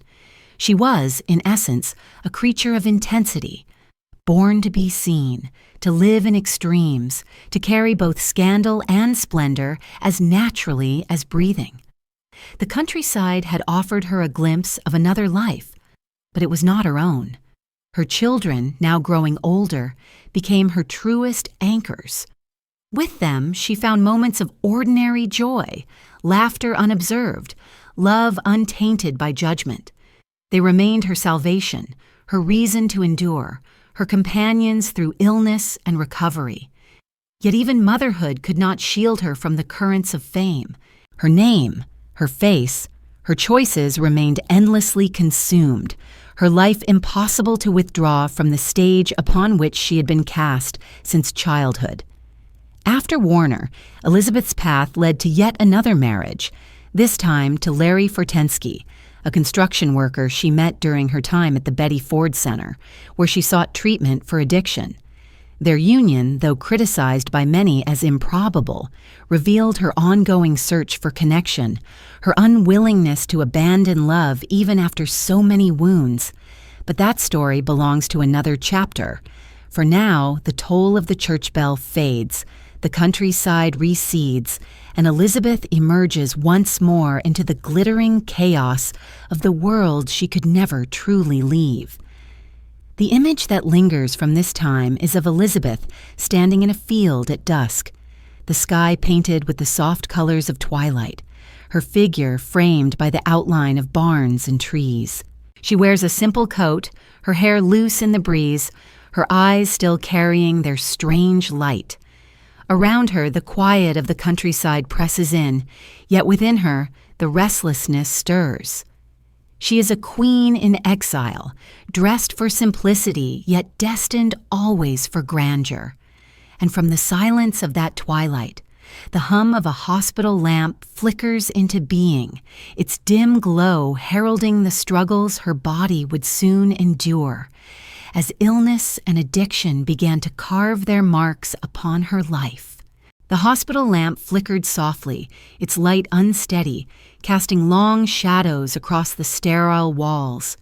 In its glow, Elizabeth Taylor lay still, her body no longer the indomitable vessel of youth, but one marked by years of indulgence, illness, and survival. The glamour that had once seemed eternal now carried visible scars, reminders of how often she had danced at the edge of death and been pulled back.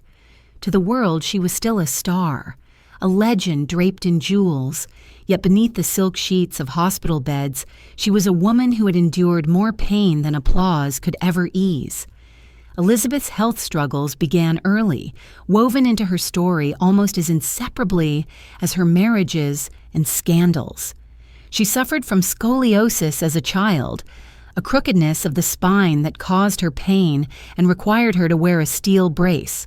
Later, she endured falls, accidents, chronic back problems that would plague her for the rest of her life. The beauty that appeared effortless on screen was often carried with discomfort. Her posture held firm through pain few suspected. Fame demands perfection, yet behind perfection was suffering, carefully hidden from the camera's lens. In adulthood, the list of ailments grew long. Pneumonia, bronchitis, surgeries upon surgeries, complications from drinking and smoking. She underwent operations on her back, her hips, her eyes. Each hospital stay became another headline, the newspapers reporting her near death as though it were part of the ongoing serial of her life. Time and again, the world believed she would not survive, and time and again she returned, her resilience baffling even her doctors. It was as though she carried within her a refusal to surrender, a stubborn flame that refused to be extinguished even when her body faltered. But with illness came dependency. To ease her pain, she turned to medication, and soon the medications became more than relief. Alcohol, too, became companion, filling the voids of loneliness, softening the sharpness of memories. Addiction wove itself quietly into her life, until she was no longer simply surviving illness, but battling the demons that arose from the cures themselves. She became dependent on pills to sleep, to wake, to ease pain, to endure appearances. For years, the cycle deepened, and though she smiled for cameras and wore diamonds for premieres, inside she struggled with cravings and the heavy fog of dependence. The turning point came when she entered the Betty Ford Center in the 1980s, one of the first major celebrities to publicly admit the need for rehabilitation. In an era when addiction was cloaked in shame, her choice to seek help was radical. She did not slip quietly into recovery but announced it, as though to strip away the secrecy and offer herself as an example. Her courage in doing so opened doors for others, breaking the silence around addiction. She showed that even the most glamorous, the most celebrated, were not immune to human frailty. That honesty, more than jewels or films, became one of her greatest legacies. At Betty Ford, she met people from lives far different from her own, and among them was Larry Fortensky, a construction worker younger than she, rugged and unpolished, yet kind. Their bond, born of shared struggle, led to marriage in 1991. The wedding, held at Michael Jackson's Neverland Ranch, was a surreal blending of fantasy and reality, with helicopters circling overhead to capture images. The union surprised many, criticized by some, but for Elizabeth it was another attempt at love, another reaching for connection even after so many failures. The marriage lasted 5 years before dissolving, yet it revealed once more her refusal to surrender to cynicism. No matter how many times her heart was broken, she never closed it. Her health, however, continued to falter. By the 1990s, she relied increasingly on wheelchairs, her once celebrated beauty altered by surgeries, medication, and time. Yet she did not retreat from the world. Instead, she transformed her vulnerability into advocacy, speaking openly about her struggles, raising awareness about addiction and illness. She became a figure of compassion, no longer merely the queen of scandal, but also a woman unafraid to show her scars. One of her friends remarked that Elizabeth had lived more than one life in her years. The child star, the goddess of beauty, the scandalous lover, the weary patient, the fearless advocate. In each life she had endured pain, yet in each life she had also drawn strength. The hospital lamp flickering above her could never fully dim the flame within. Still, the question lingers. Did she ever long for rest, for a reprieve from the endless cycle of illness and recovery? Did she resent the body that betrayed her, or did she see in its fragility a reflection of her own humanity? Perhaps both. She was never a woman of simple answers. Like the diamonds she adored, her life refracted light into many colors, each angle revealing something new. The image from these years is of Elizabeth seated in a hospital bed, her violet eyes still bright despite the oxygen tubes, her lips painted, her nails manicured. Even in frailty, she remained queenly as though to show the world that dignity is not erased by illness. She embodied the paradox of strength within weakness, of beauty within suffering. And as the lamp flickers, the scene shifts to another kind of light. The dim glow of candles before a mirror, where she studies her reflection, pondering the passage of time and the fading of beauty the world once worshipped without question. The candles burned low before the mirror, their flames wavering as if uncertain, casting shifting light across the glass. Elizabeth Taylor sat in the glow, her face reflected in fragments of shadow and fire, her eyes searching not for vanity, but for truth. Once that reflection had been declared the most beautiful in the world. Violet eyes framed by dark lashes, lips that curved with ease, skin luminous under any light. Now time had etched its quiet lines, illness had marked its scars, and the reflection revealed a woman who had lived too intensely to remain untouched. She studied herself not with despair, but with a kind of melancholy curiosity. Beauty had been her crown, her gift, her prison. What did it mean to see it fade? From her earliest years, Elizabeth had been told she was beautiful. Directors praised it. Photographers captured it. Audiences adored it. Even as a child, her eyes drew attention that felt more like prophecy than compliment. The world did not simply admire her.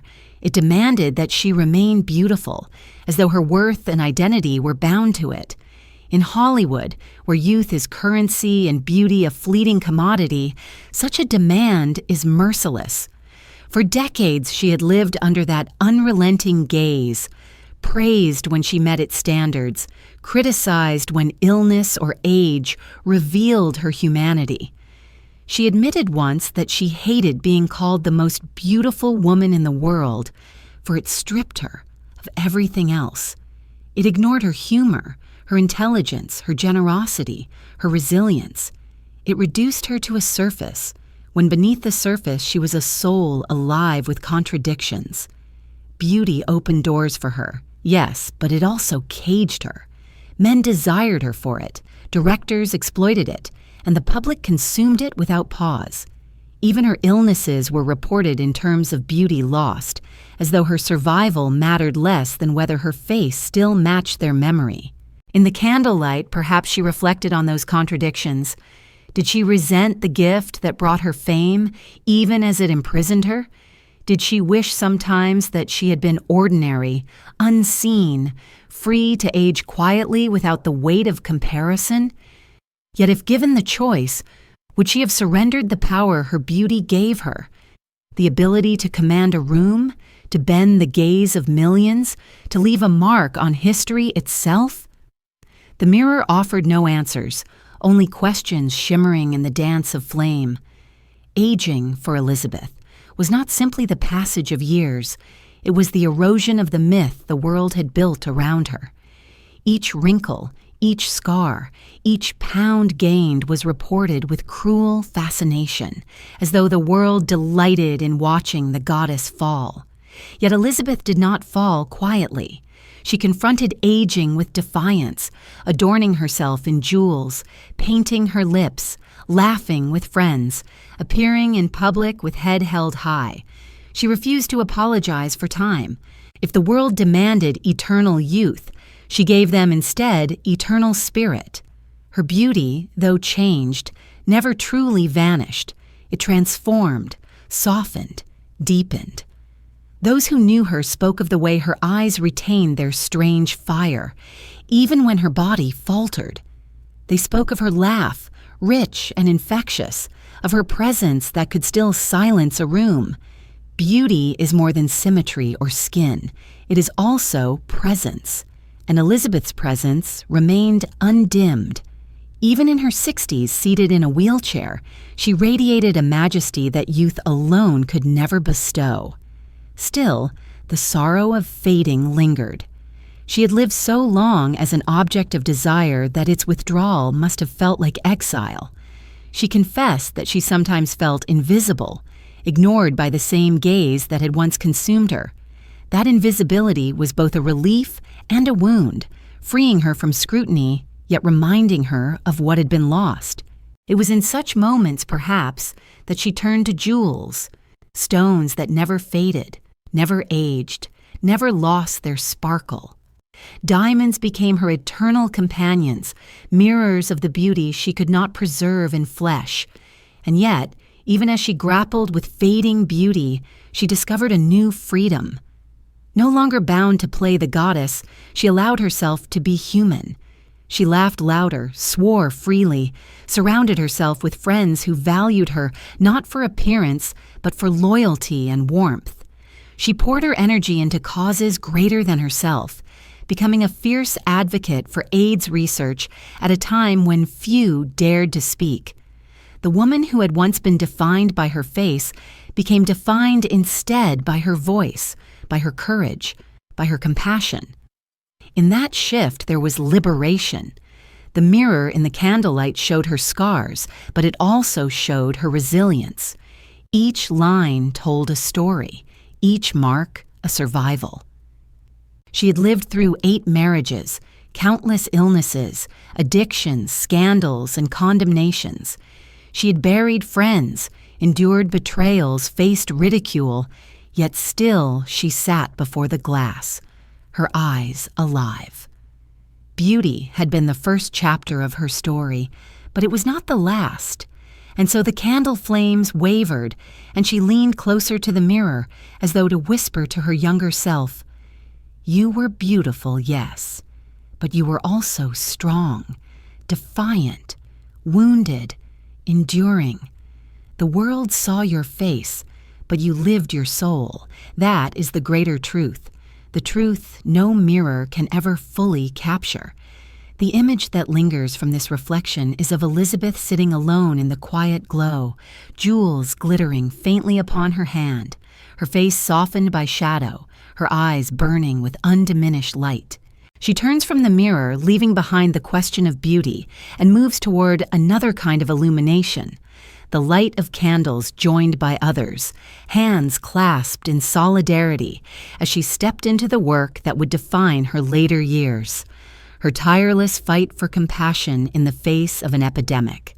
The glow of many candles shimmered together, their light mingling like voices in harmony, illuminating hands clasped in quiet solidarity. It was here, in vigils and gatherings marked by sorrow yet bound by hope, that Elizabeth Taylor found her new calling.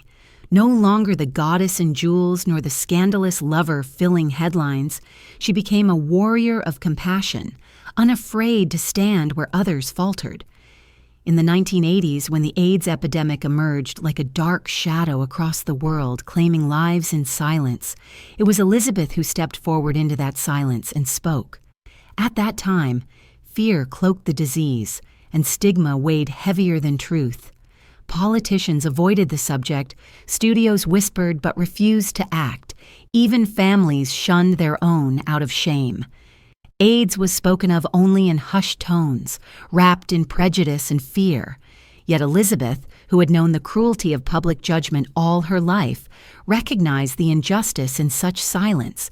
She had lost friends already, Rock Hudson among them, and she saw how the world turned away rather than offer compassion. Where others chose distance, she chose presence. Where others hesitated, she declared her voice.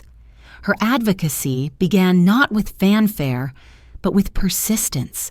She lent her name, her fame, her influence to organizations struggling for recognition. She raised money, millions upon millions, through galas and foundations. She spoke to lawmakers, demanding funding for research, demanding that the sick be treated with dignity rather than scorn. At a time when AIDS was considered taboo, she shattered the taboo with the force of her own reputation. Critics scoffed, yet she pressed on, unafraid to risk what little privacy she had for the sake of lives too easily forgotten. Elizabeth co-founded the American Foundation for AIDS Research, known as AMFAR, and later established the Elizabeth Taylor AIDS Foundation. These organizations not only provided crucial funding, but also humanized the epidemic. For celebrities to lend their voices today may seem ordinary, but in those years it was revolutionary. Elizabeth did not simply lend her voice, she gave her heart. She visited patients, held their hands, listened to their stories. In hospital rooms where others turned away in fear, she sat without hesitation. Her presence was more than symbolic. It was balm. This chapter of her life revealed another side of her beauty, one not captured by cameras, but by memory. Friends and patients spoke of her warmth, her laughter, her refusal to pity. She treated those shunned by society as equals, as brothers and sisters, as human beings. Perhaps her own lifelong experience with judgment, scandal, and exile gave her an instinctive kinship with those ostracized for their illness. She knew what it meant to be condemned, and she chose instead to offer compassion. Her fundraising efforts were extraordinary. She used her fame not for indulgence, but for leverage, turning the world's obsession with her into a tool for good. If people wanted to see her jewels, she auctioned them for charity. If they wanted her presence at galas, she demanded that they contribute. She spoke on stages, her voice carrying across audiences, not as an actress reading lines, but as a woman who had found her truest role. Advocate, mother to the forgotten, queen of compassion. And yet, even as she poured herself into this work, the contradictions of her life remained. She still wore diamonds, still laughed at parties, still indulged in beauty.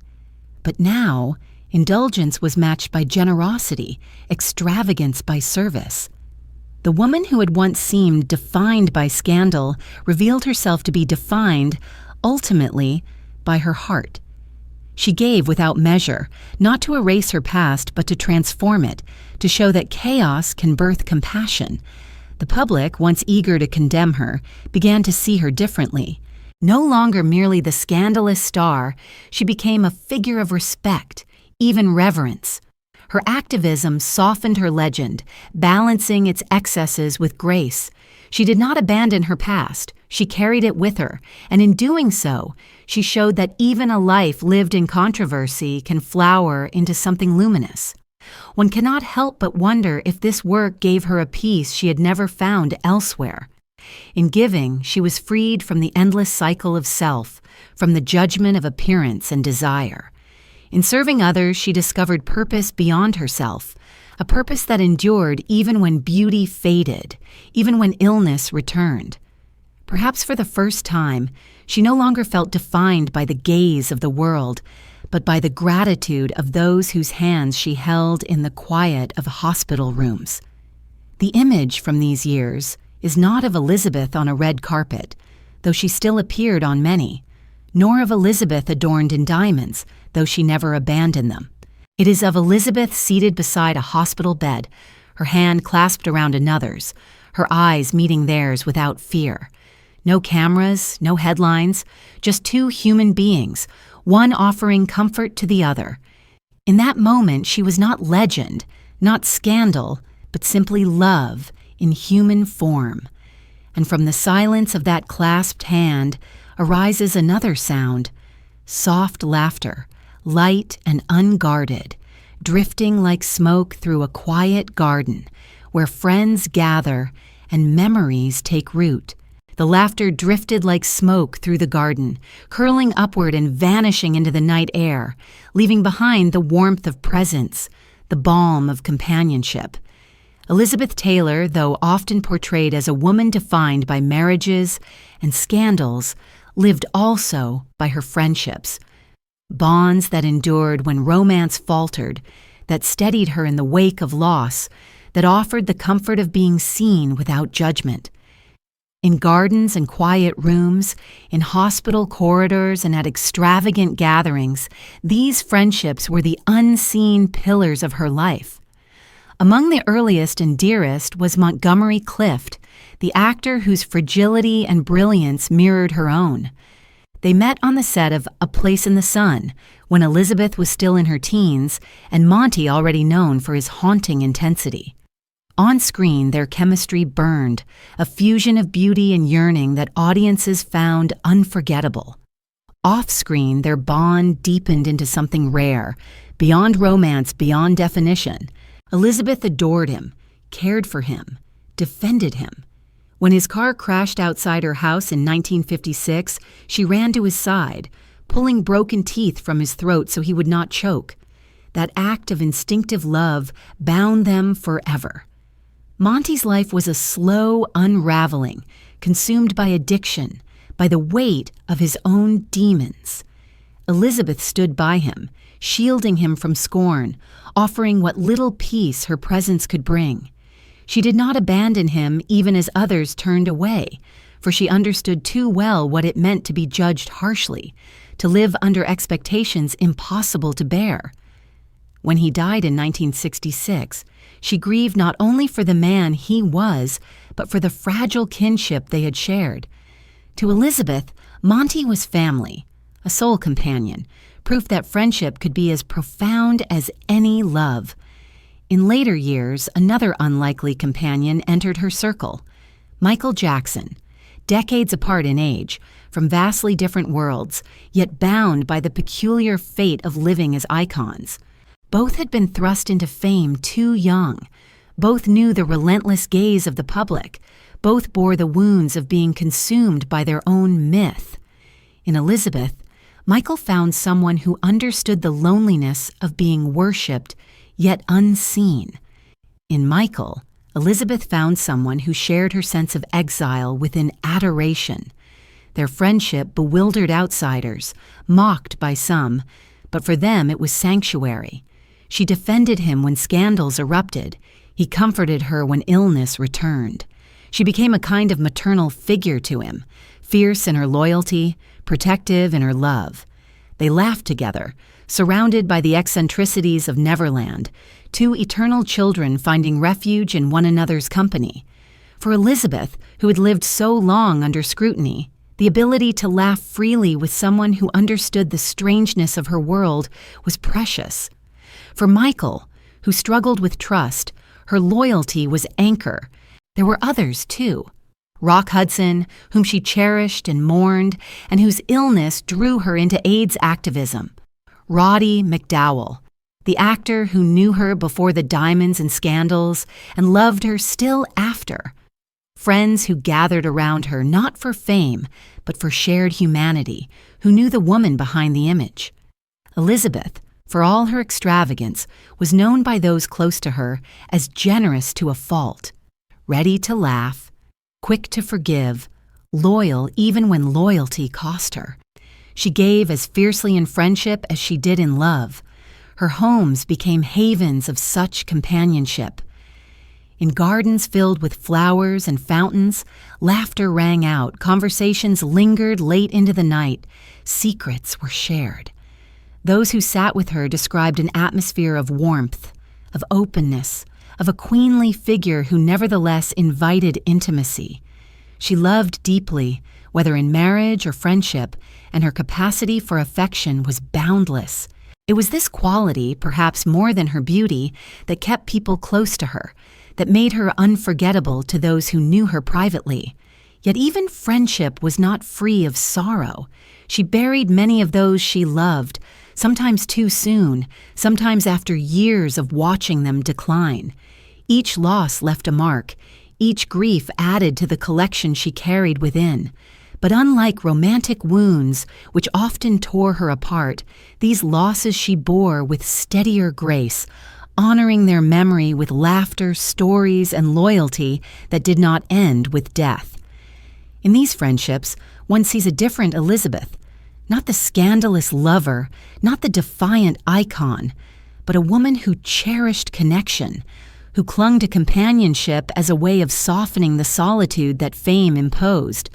For fame isolates even as it adores, and without those rare bonds of trust, she might have been consumed entirely. Friendship was her refuge, her mirror, her salvation. The image that lingers from this chapter is of Elizabeth seated in a garden at dusk, her laughter mingling with the laughter of friends, the scent of jasmine in the air, the glow of lanterns flickering in the trees. Around her, companions lean close, their voices hushed or joyous, their presence a shield against the loneliness that followed her always. She leans back, her eyes sparkling not with diamonds but with ease, her spirit for that moment at rest. And from that laughter, refracted like light through glass, comes another image. The prism of a jewel casting colors across the wall, the gleam of the Burton diamond, a symbol of love and loss, devotion and identity, waiting to tell its story. The prism of light spread slowly across the wall, refracted through the immense diamond that rested in its velvet cradle. Colors danced upon the plaster, violet, blue, and green, like fragments of dreams suspended in air. Elizabeth Taylor often watched such play of light with quiet fascination, for jewels to her were never only adornments. They were stories crystallized, memories preserved in fire and stone. Among them, the Burton diamond shone brightest, not merely for its size or brilliance, but for what it carried of love and identity, triumph and sorrow. Elizabeth's love of jewels was legendary, a passion often caricatured by the press as indulgence or greed. Yet to her, each gem was more than an object of wealth. They were talismans, companions, symbols of moments lived with intensity. Diamonds, emeralds, sapphires, pearls. She wore them not only to dazzle, but to remember. Each stone bore the touch of someone who had given it, the echo of a moment now gone, the permanence of beauty in a world where nothing else endured. Richard Burton understood this better than anyone. Their marriage, stormy and extravagant, was punctuated by his gifts of jewels, each more astonishing than the last. He once confessed he gave them not because she asked, but because he loved to see her delight, to see her eyes, already violet and radiant, outshone, if only briefly, by the sparkle of a gem. When he placed the 69-carat diamond upon her, cut to perfection and gleaming like captured starlight, it was not a mere gesture of wealth. It was his way of saying that no earthly measure could contain the depth of his passion. For Elizabeth, the diamond was not only stone, but devotion incarnate. She named her jewels, spoke of them with affection, as though they were living companions. The Krupp diamond, the La Peregrina pearl, each had a history older than her own. Each had passed through hands of kings and queens, and now they lay upon her breast, entwined with her story. In wearing them, she felt not only adorned, but connected to centuries of love, conquest, and survival. Perhaps jewels appealed to her because they were eternal, unchanging, while marriages faltered and bodies aged. They offered permanence in a life otherwise defined by flux. And yet, for all her passion, she was not blind to the absurdity of it. She laughed often at herself, admitting that her love for gems bordered on obsession. "Big girls need big diamonds," she once quipped, turning extravagance into humor. She wore her indulgence as she wore her jewels, openly, unapologetically, with a defiance that dared the world to scorn her. Critics could call her vain, but they could not deny her authenticity. She never pretended to be less than she was, never apologized for delighting in beauty. In her later years, she transformed even this passion into generosity. She auctioned jewels for charity, their brilliance turned into lifelines for the suffering. She understood that while diamonds could not heal the heart, they could heal the body when sold to fund research, to aid the sick. Thus, the very symbols of her indulgence became instruments of her compassion. It was a transformation only Elizabeth could achieve, to take the excess for which she was condemned and turn it into salvation for others. But beyond the glitter, the jewels carried personal meanings too complex for the public to see. Each gift from Burton was also a reminder of quarrels reconciled, of words spoken in fire and soothed in tenderness. The Taylor Burton diamond shone with passion, yes, but also with the weight of a marriage that burned too brightly to endure. The La Peregrina pearl, once lost in the cushions of her sofa and retrieved by a small dog, carried not only centuries of royal history, but the laughter of a moment shared in her own living room. These stories, intimate and fragile, were the true worth of her collection, value measured not in carats, but in memory. To Elizabeth, beauty in any form, jewels, gowns, flowers, was not frivolous. It was sustenance, a way of affirming life in the face of sorrow. Having known so much loss, she sought always to surround herself with brilliance, as though to defy darkness by bathing in light. Her jewels, like her laughter, were her rebellion against despair. And yet, one must ask, did she ever feel weighed down by them? Did the crowns she wore, whether in diamonds or in public adoration, sometimes feel too heavy for her tired shoulders? Was there ever a night when she wished to set them all aside, to walk unnoticed, unadorned, into a quiet street where no one knew her name?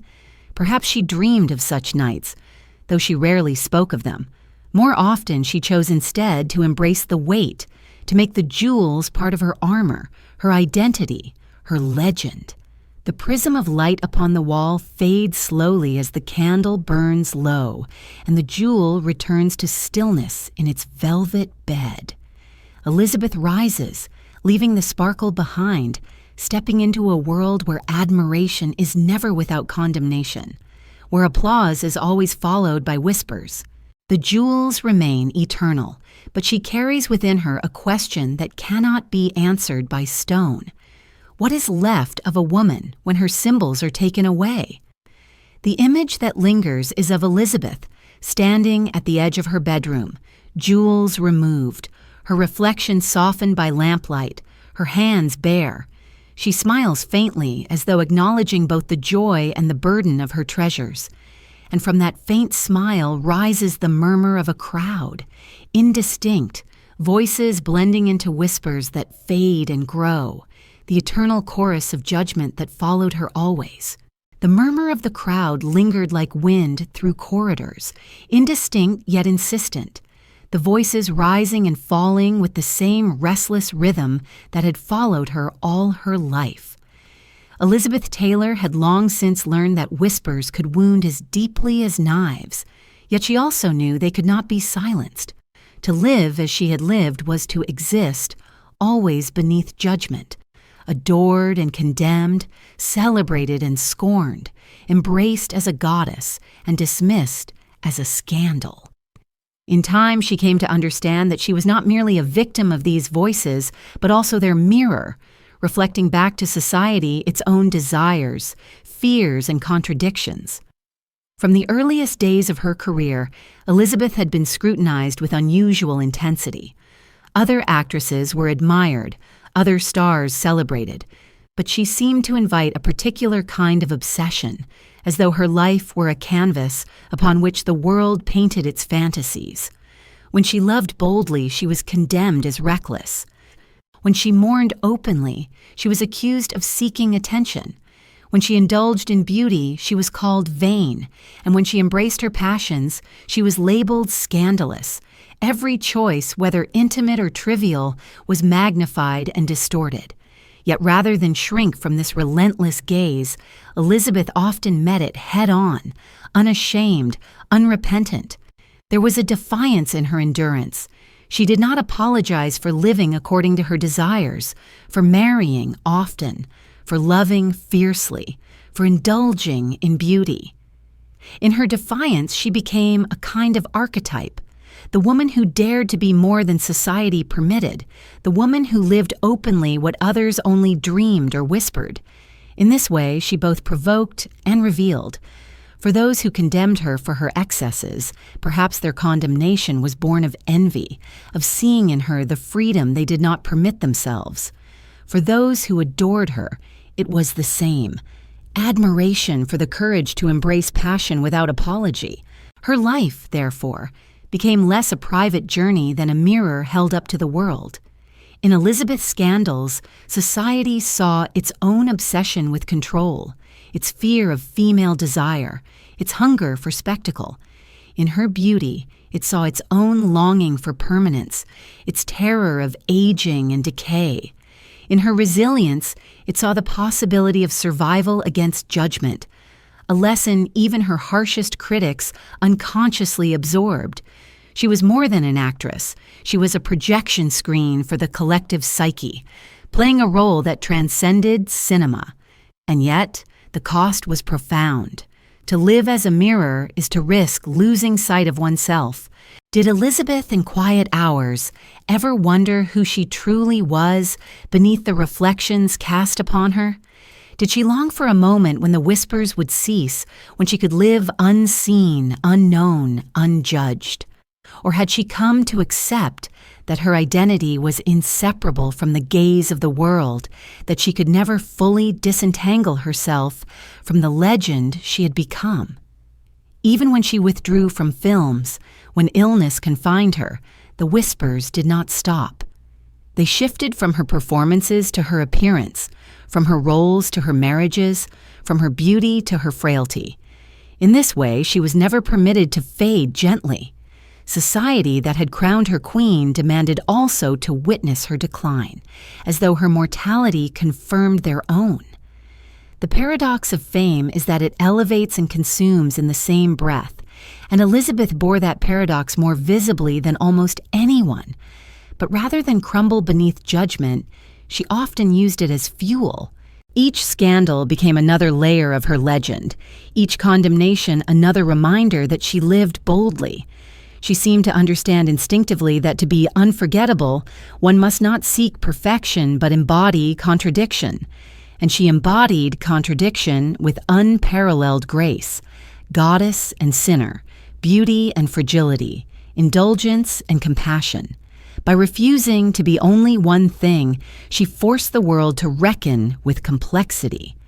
There is power in such complexity. While society judged her, it also learned from her, though it rarely admitted as much. She helped redefine what it meant to be a woman in the public eye, to own desire without apology, to survive loss without surrender, to transform scandal into strength. In enduring judgment, she taught resilience.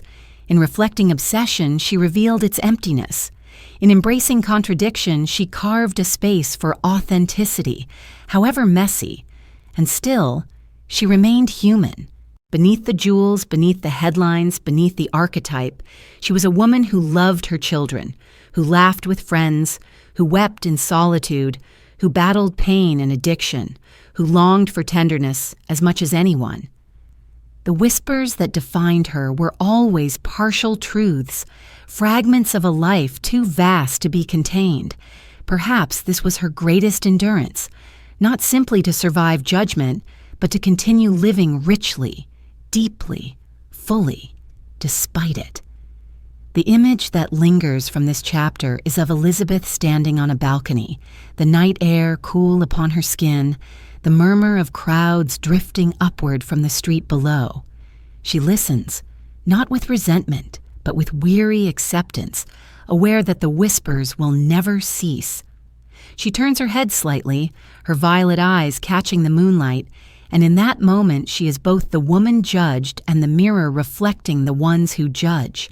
And from the fading murmur of the crowd arises a softer sound, the slow drawing of a curtain, the breath of dusk entering a room as Elizabeth moves toward her later years, her body failing yet her spirit still carrying its strange fire.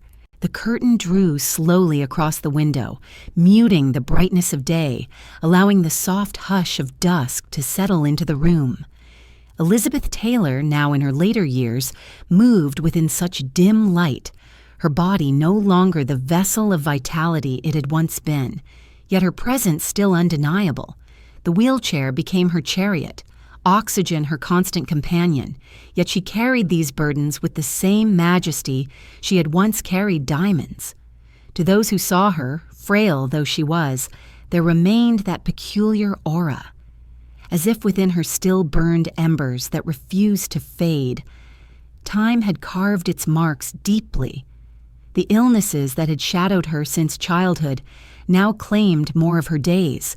Surgeries multiplied, medications filled her cabinets, and hospital rooms became as familiar as stages once were. Her back, long plagued by pain, grew weaker. Her heart demanded interventions, her hips bore replacements. Yet even when confined to bed, she painted her lips, polished her nails, adorned herself with the small tokens of beauty that had always been her armor. Friends who visited spoke of how her spirit seemed unchanged, sharp, humorous, often mischievous. Though the body faltered, the woman within remained fierce.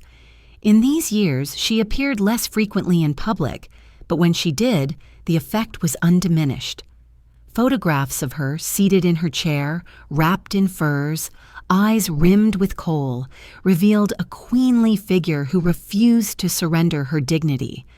Reporters described her as fragile, yet she radiated the same authority she always had, the power of someone who has lived greatly, who has suffered deeply, who has nothing left to prove. Even in silence, she commanded attention.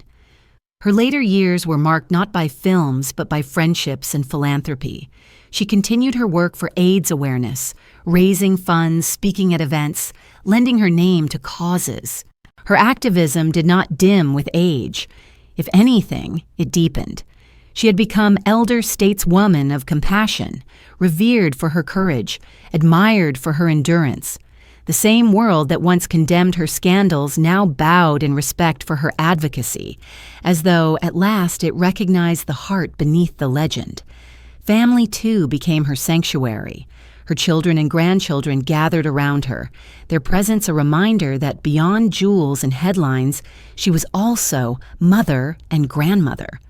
Photographs from these years show her surrounded by them, her smile soft, her eyes filled with tenderness.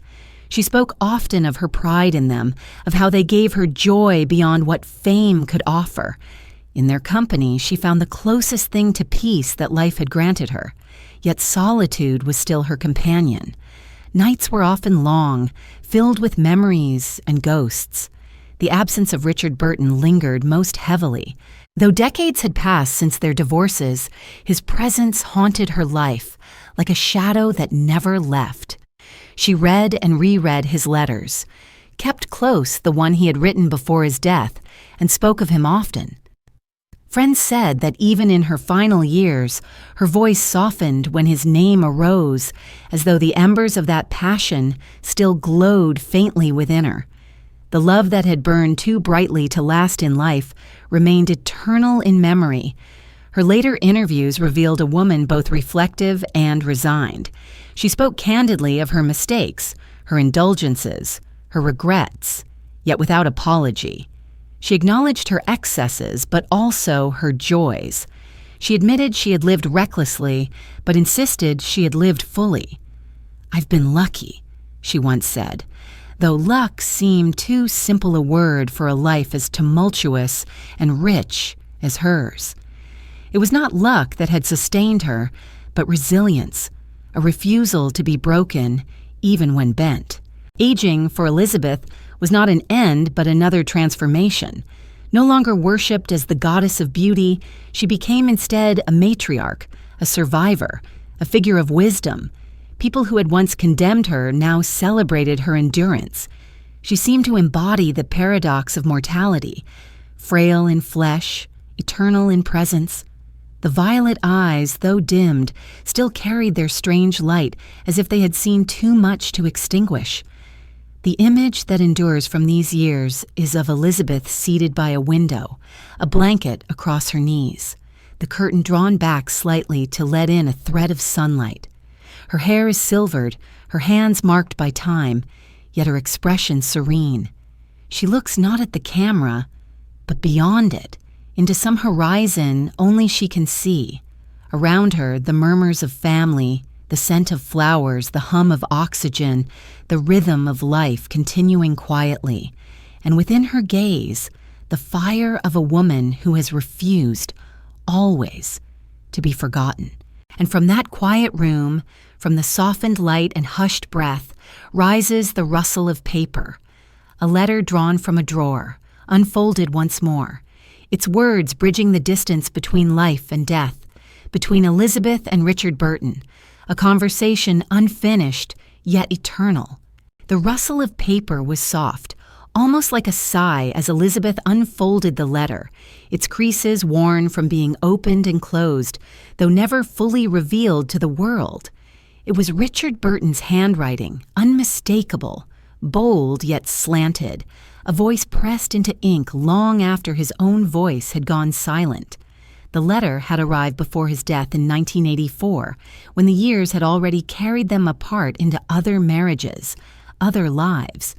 And yet, as she held it in her hands, she knew it was not merely paper. It was the echo of a conversation that would never end, the unfinished dialogue of two souls bound together even when separated by time and distance. When news of Burton's death reached her, Elizabeth was shattered. Though they had divorced twice, though each had sought new paths, his absence struck her as irreparable. For how does one grieve a man who had been both tormentor and savior, adversary and beloved? He had been the great passion of her life, the flame that had burned brighter than all others. And now, suddenly, that flame was extinguished. She wept not only for the man, but for the part of herself that had lived only in his presence, the part now orphaned by his passing. Burton died in Switzerland, far from the Hollywood stages where their love had once played out like myth. He was married to another, his body weary from years of drinking, his voice quieter than the thunder it had once been. Yet for Elizabeth, his death was not the closing of a chapter, but the tearing of a page from the very center of her life. Friends spoke of her grief, of the silence that fell over her when his name was spoken. She attended his memorial quietly, her presence marked not by spectacle, but by the profound stillness of someone who has lost what cannot be replaced. The letter he left her, or rather, the letter she received not long before his death, became her secret treasure. She never revealed its words, keeping them folded in privacy, as though to protect the last sanctuary of their intimacy. In a life devoured by cameras and headlines, the letter remained untouchable, unseen by the world. Perhaps it was a declaration of love, perhaps regret, perhaps both. Perhaps it contained the apology neither had spoken aloud, or the promise of a love that never truly ended. Whatever its contents, Elizabeth kept it near until the end of her own days. Proof that some truths are too sacred to be shared. Their love, after all, had always been too large to be contained by convention. It was volcanic, destructive, intoxicating. They had tried to build homes within its fire, only to watch them burn down again and again. Yet even in ruin, the passion had left a residue that nothing could erase.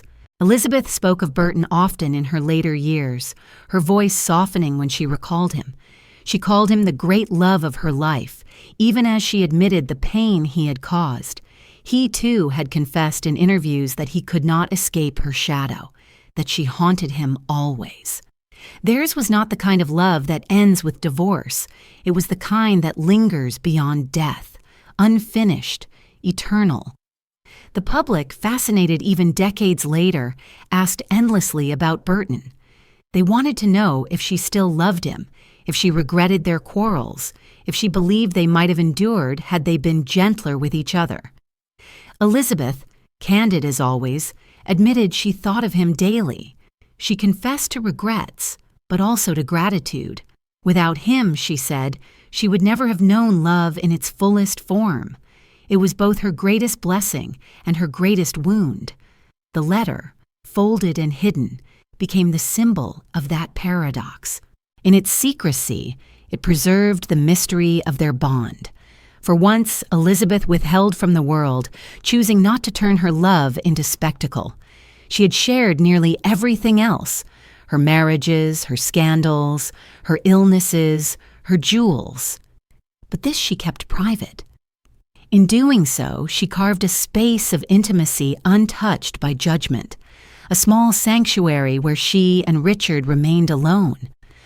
One wonders if she reread it often, her fingers tracing the ink, her lips forming his words in silence. Did she weep as she read, or smile, or both? Did she feel his presence near, his voice resonant in her memory, his laughter echoing in the corners of the room?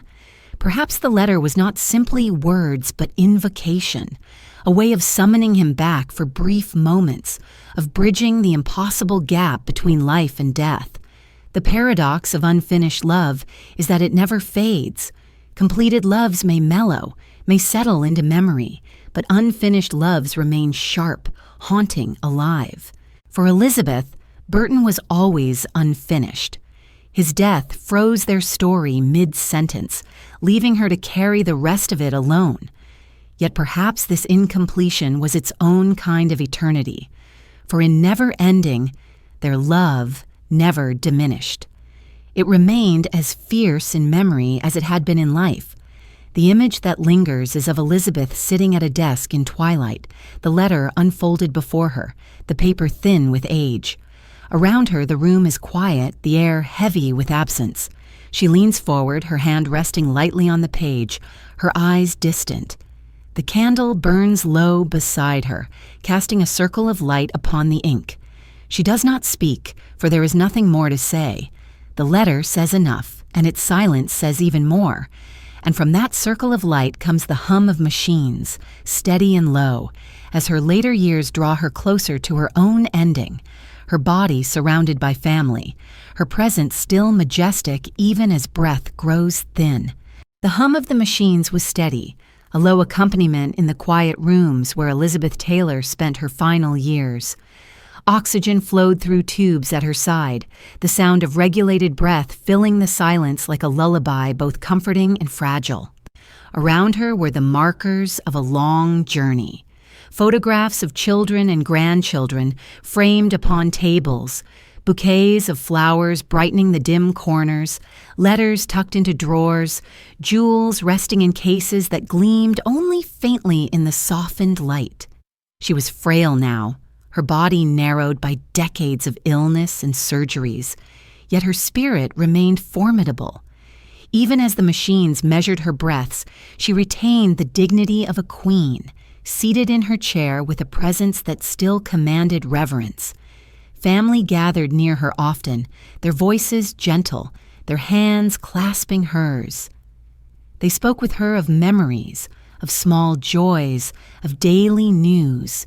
Grandchildren brought laughter into the rooms, a sound that Elizabeth cherished above all jewels. To them, she was not legend but grandmother, their lives blessed by her warmth, their days brightened by her laughter, her fierce devotion. She had lived long enough to see her children grown and to witness their children's children. A reward not measured in carrots, but in love. Yet even as family surrounded her, the ghosts of the past drifted in like shadows at the edges of her vision. The memory of Mike Todd, the husband torn from her by fate, lingered in the crash of unseen airplanes in her dreams. Richard Burton's voice haunted her still, deep and sonorous, echoing in letters reread in solitude.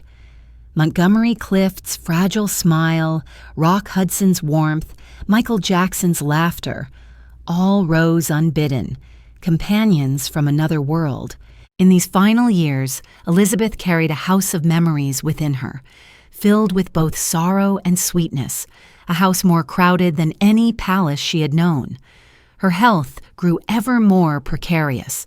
Heart failure pressed upon her, her lungs weakened, her mobility confined her to a wheelchair. The woman who had once strode across sets with crowns upon her head, who had danced at galas, who had been followed by flashing lights, now measured her days in quiet hours, in the careful rhythms of nurses and caretakers. Yet even in decline, she refused to be diminished. She dressed with care, applied lipstick, wore her jewels when visitors arrived. She once said she would not let illness rob her of her identity, and she kept that promise until the end. The public, though less frequently glimpsing her, remained fascinated. Photographs of Elizabeth in her wheelchair appeared in magazines, the headlines speaking of frailty, of the fading of a star. But those who saw her in person described something different. They spoke of the way her eyes still carried their violet flame, of her humor still sharp, of her generosity undiminished. They spoke of how even the weight of oxygen tubes could not strip her of majesty. For Elizabeth was more than her body. She was a presence, and presence does not fade. In those years, she reflected often on her life. She admitted to mistakes, but never with bitterness. She spoke of love as the great force that had defined her, even when it had brought pain. She spoke of friendship, of loyalty, of laughter, of the joy of her children. She acknowledged her excesses, the jewels, the parties, the indulgence, but always insisted that she had lived fully, that she had never denied her self-experience. To live without regret was her final defiance. "I don't know what life would be without passion," she said once, and her life had been nothing if not passionate. There was also serenity in her later years. The storms had passed, the scandals faded into myth, the judgments softened with time. What remained was a woman who had survived fame, loss, illness, addiction, condemnation, and who, in surviving, had outlived even the voices that once sought to define her. She had become simply Elizabeth, beyond scandal, beyond legend, beyond even beauty. She had become enduring spirit. The image from this chapter is of Elizabeth seated in her chair by the window, a shawl draped across her shoulders, the hum of machines steady beside her. Outside, the sky shifts from blue to violet as evening gathers. She looks out not with longing, but with calm acceptance, her eyes reflecting both the life she has lived and the lives she carries within her memory. In that gaze, one sees not only the woman, but the whole of her story. Child star, scandalous lover, queen of beauty, tireless advocate, survivor. And as night descends, the hum of the machines continues, softer now, blending with the silence. In that stillness lies the quiet approach of her own final chapter, her body preparing to surrender, her soul ready to step into the mystery beyond. The hum of the machines grew softer, as if the air itself had grown weary of its task, until at last it blended with silence. Elizabeth Taylor, who had lived so fiercely, who had defied so many endings, surrendered quietly on March 23, 2011 in Los Angeles. She was 79 years old. The woman who had been called goddess and scandal, queen and sinner, mother and friend, slipped from life with her children nearby, her hand held, her breath slowing until it was no more. For decades, the world had awaited each headline of her illness with dread. And yet when the final one came, it felt both inevitable and impossible. Could Elizabeth Taylor, who had survived so much, truly be gone? Her passing was announced, and the world paused. Tributes poured in from actors, from presidents, from those who had loved her and those who had never met her, but felt they had known her all their lives. Newspapers declared her the last great star of Hollywood's golden age. Commentators recalled her beauty, her scandals, her films, her activism. Fans left flowers at the gates of her homes, lit candles, whispered prayers. In that moment, the contradictions of her life merged into one truth. She had been unforgettable. She was buried at Forest Lawn in Glendale, the cemetery of stars, where marble stones rise among manicured lawns and quiet fountains. Her coffin, adorned with gardenias and violets, was carried beneath a soft sky. She had requested the service be private, simple, without spectacle. And yet even in simplicity, her presence was immense. Friends and family gathered, their voices subdued, their grief mingled with reverence. She had lived loudly, defiantly, extravagantly, yet her final departure was gentle, a return to stillness after a life of storms. Those who spoke of her legacy found it impossible to contain in a single phrase. Some remembered the child star of national velvet, eyes wide with innocence. Others recalled the two-time Academy Award winner, her performances in Virginia Woolf and Butterfield 8, raw and unforgettable. Still others thought of the woman who defied condemnation to love as she pleased, who scandalized the world with Burton, who wore diamonds as though they were birthrights. And many remembered the Advocate, the voice who stood when silence prevailed, who transformed her fame into a weapon against fear and stigma. Elizabeth herself had once said that she did not want her epitaph to speak of her beauty, for beauty fades. Instead, she hoped it would speak of her heart. And indeed, when all the jewels and scandals are set aside, what remains most luminous in memory is her compassion for her friends, for the sick, for the marginalized, for those who lived in the shadow of judgment as she had. Her heart was as extravagant as her legend, and it was that heart that defined her most enduringly. Her death also carried the strange weight of myth completed, for Elizabeth had seemed almost eternal, a figure who had danced too often with death to be taken by it at last. Her near-fatal illnesses, her accidents, her addictions. She had survived them all, each time emerging like a phoenix, scarred yet radiant.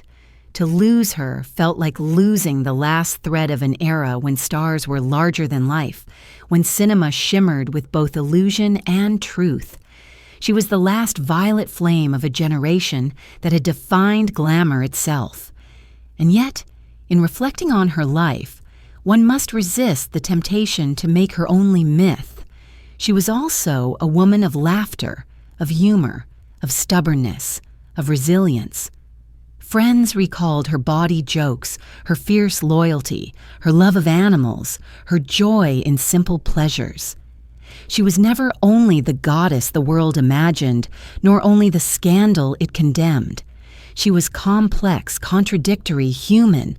That was her greatest truth, that even amid diamonds and fame, she lived and suffered and loved as deeply as anyone.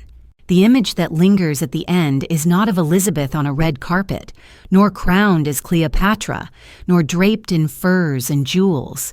It is of Elizabeth at dusk, seated by a window, her eyes turned outward, watching the violet light fade across the horizon. The air is quiet, the crowd's murmurs silenced, the jewels put away. Around her are flowers, the scent of gardenias mingling with evening air. In that stillness, she is at peace, her story complete, her presence eternal. And so the curtain falls, the candle burns low, the marble stones gleam faintly in the twilight. Elizabeth Taylor, the scandalous queen, the tragic beauty, the passionate lover, the fearless advocate, rests at last. Yet her story does not end in silence, for it lingers in every film that bears her face, in every jewel refracting light, in every hand clasped in compassion. Her life was dazzling and turbulent, joyous and sorrowful, and it leaves us with the eternal question, was she merely scandal, or was she the embodiment of what it means to live without restraint? The answer, perhaps, is both. For in Elizabeth Taylor, contradiction itself found its queen.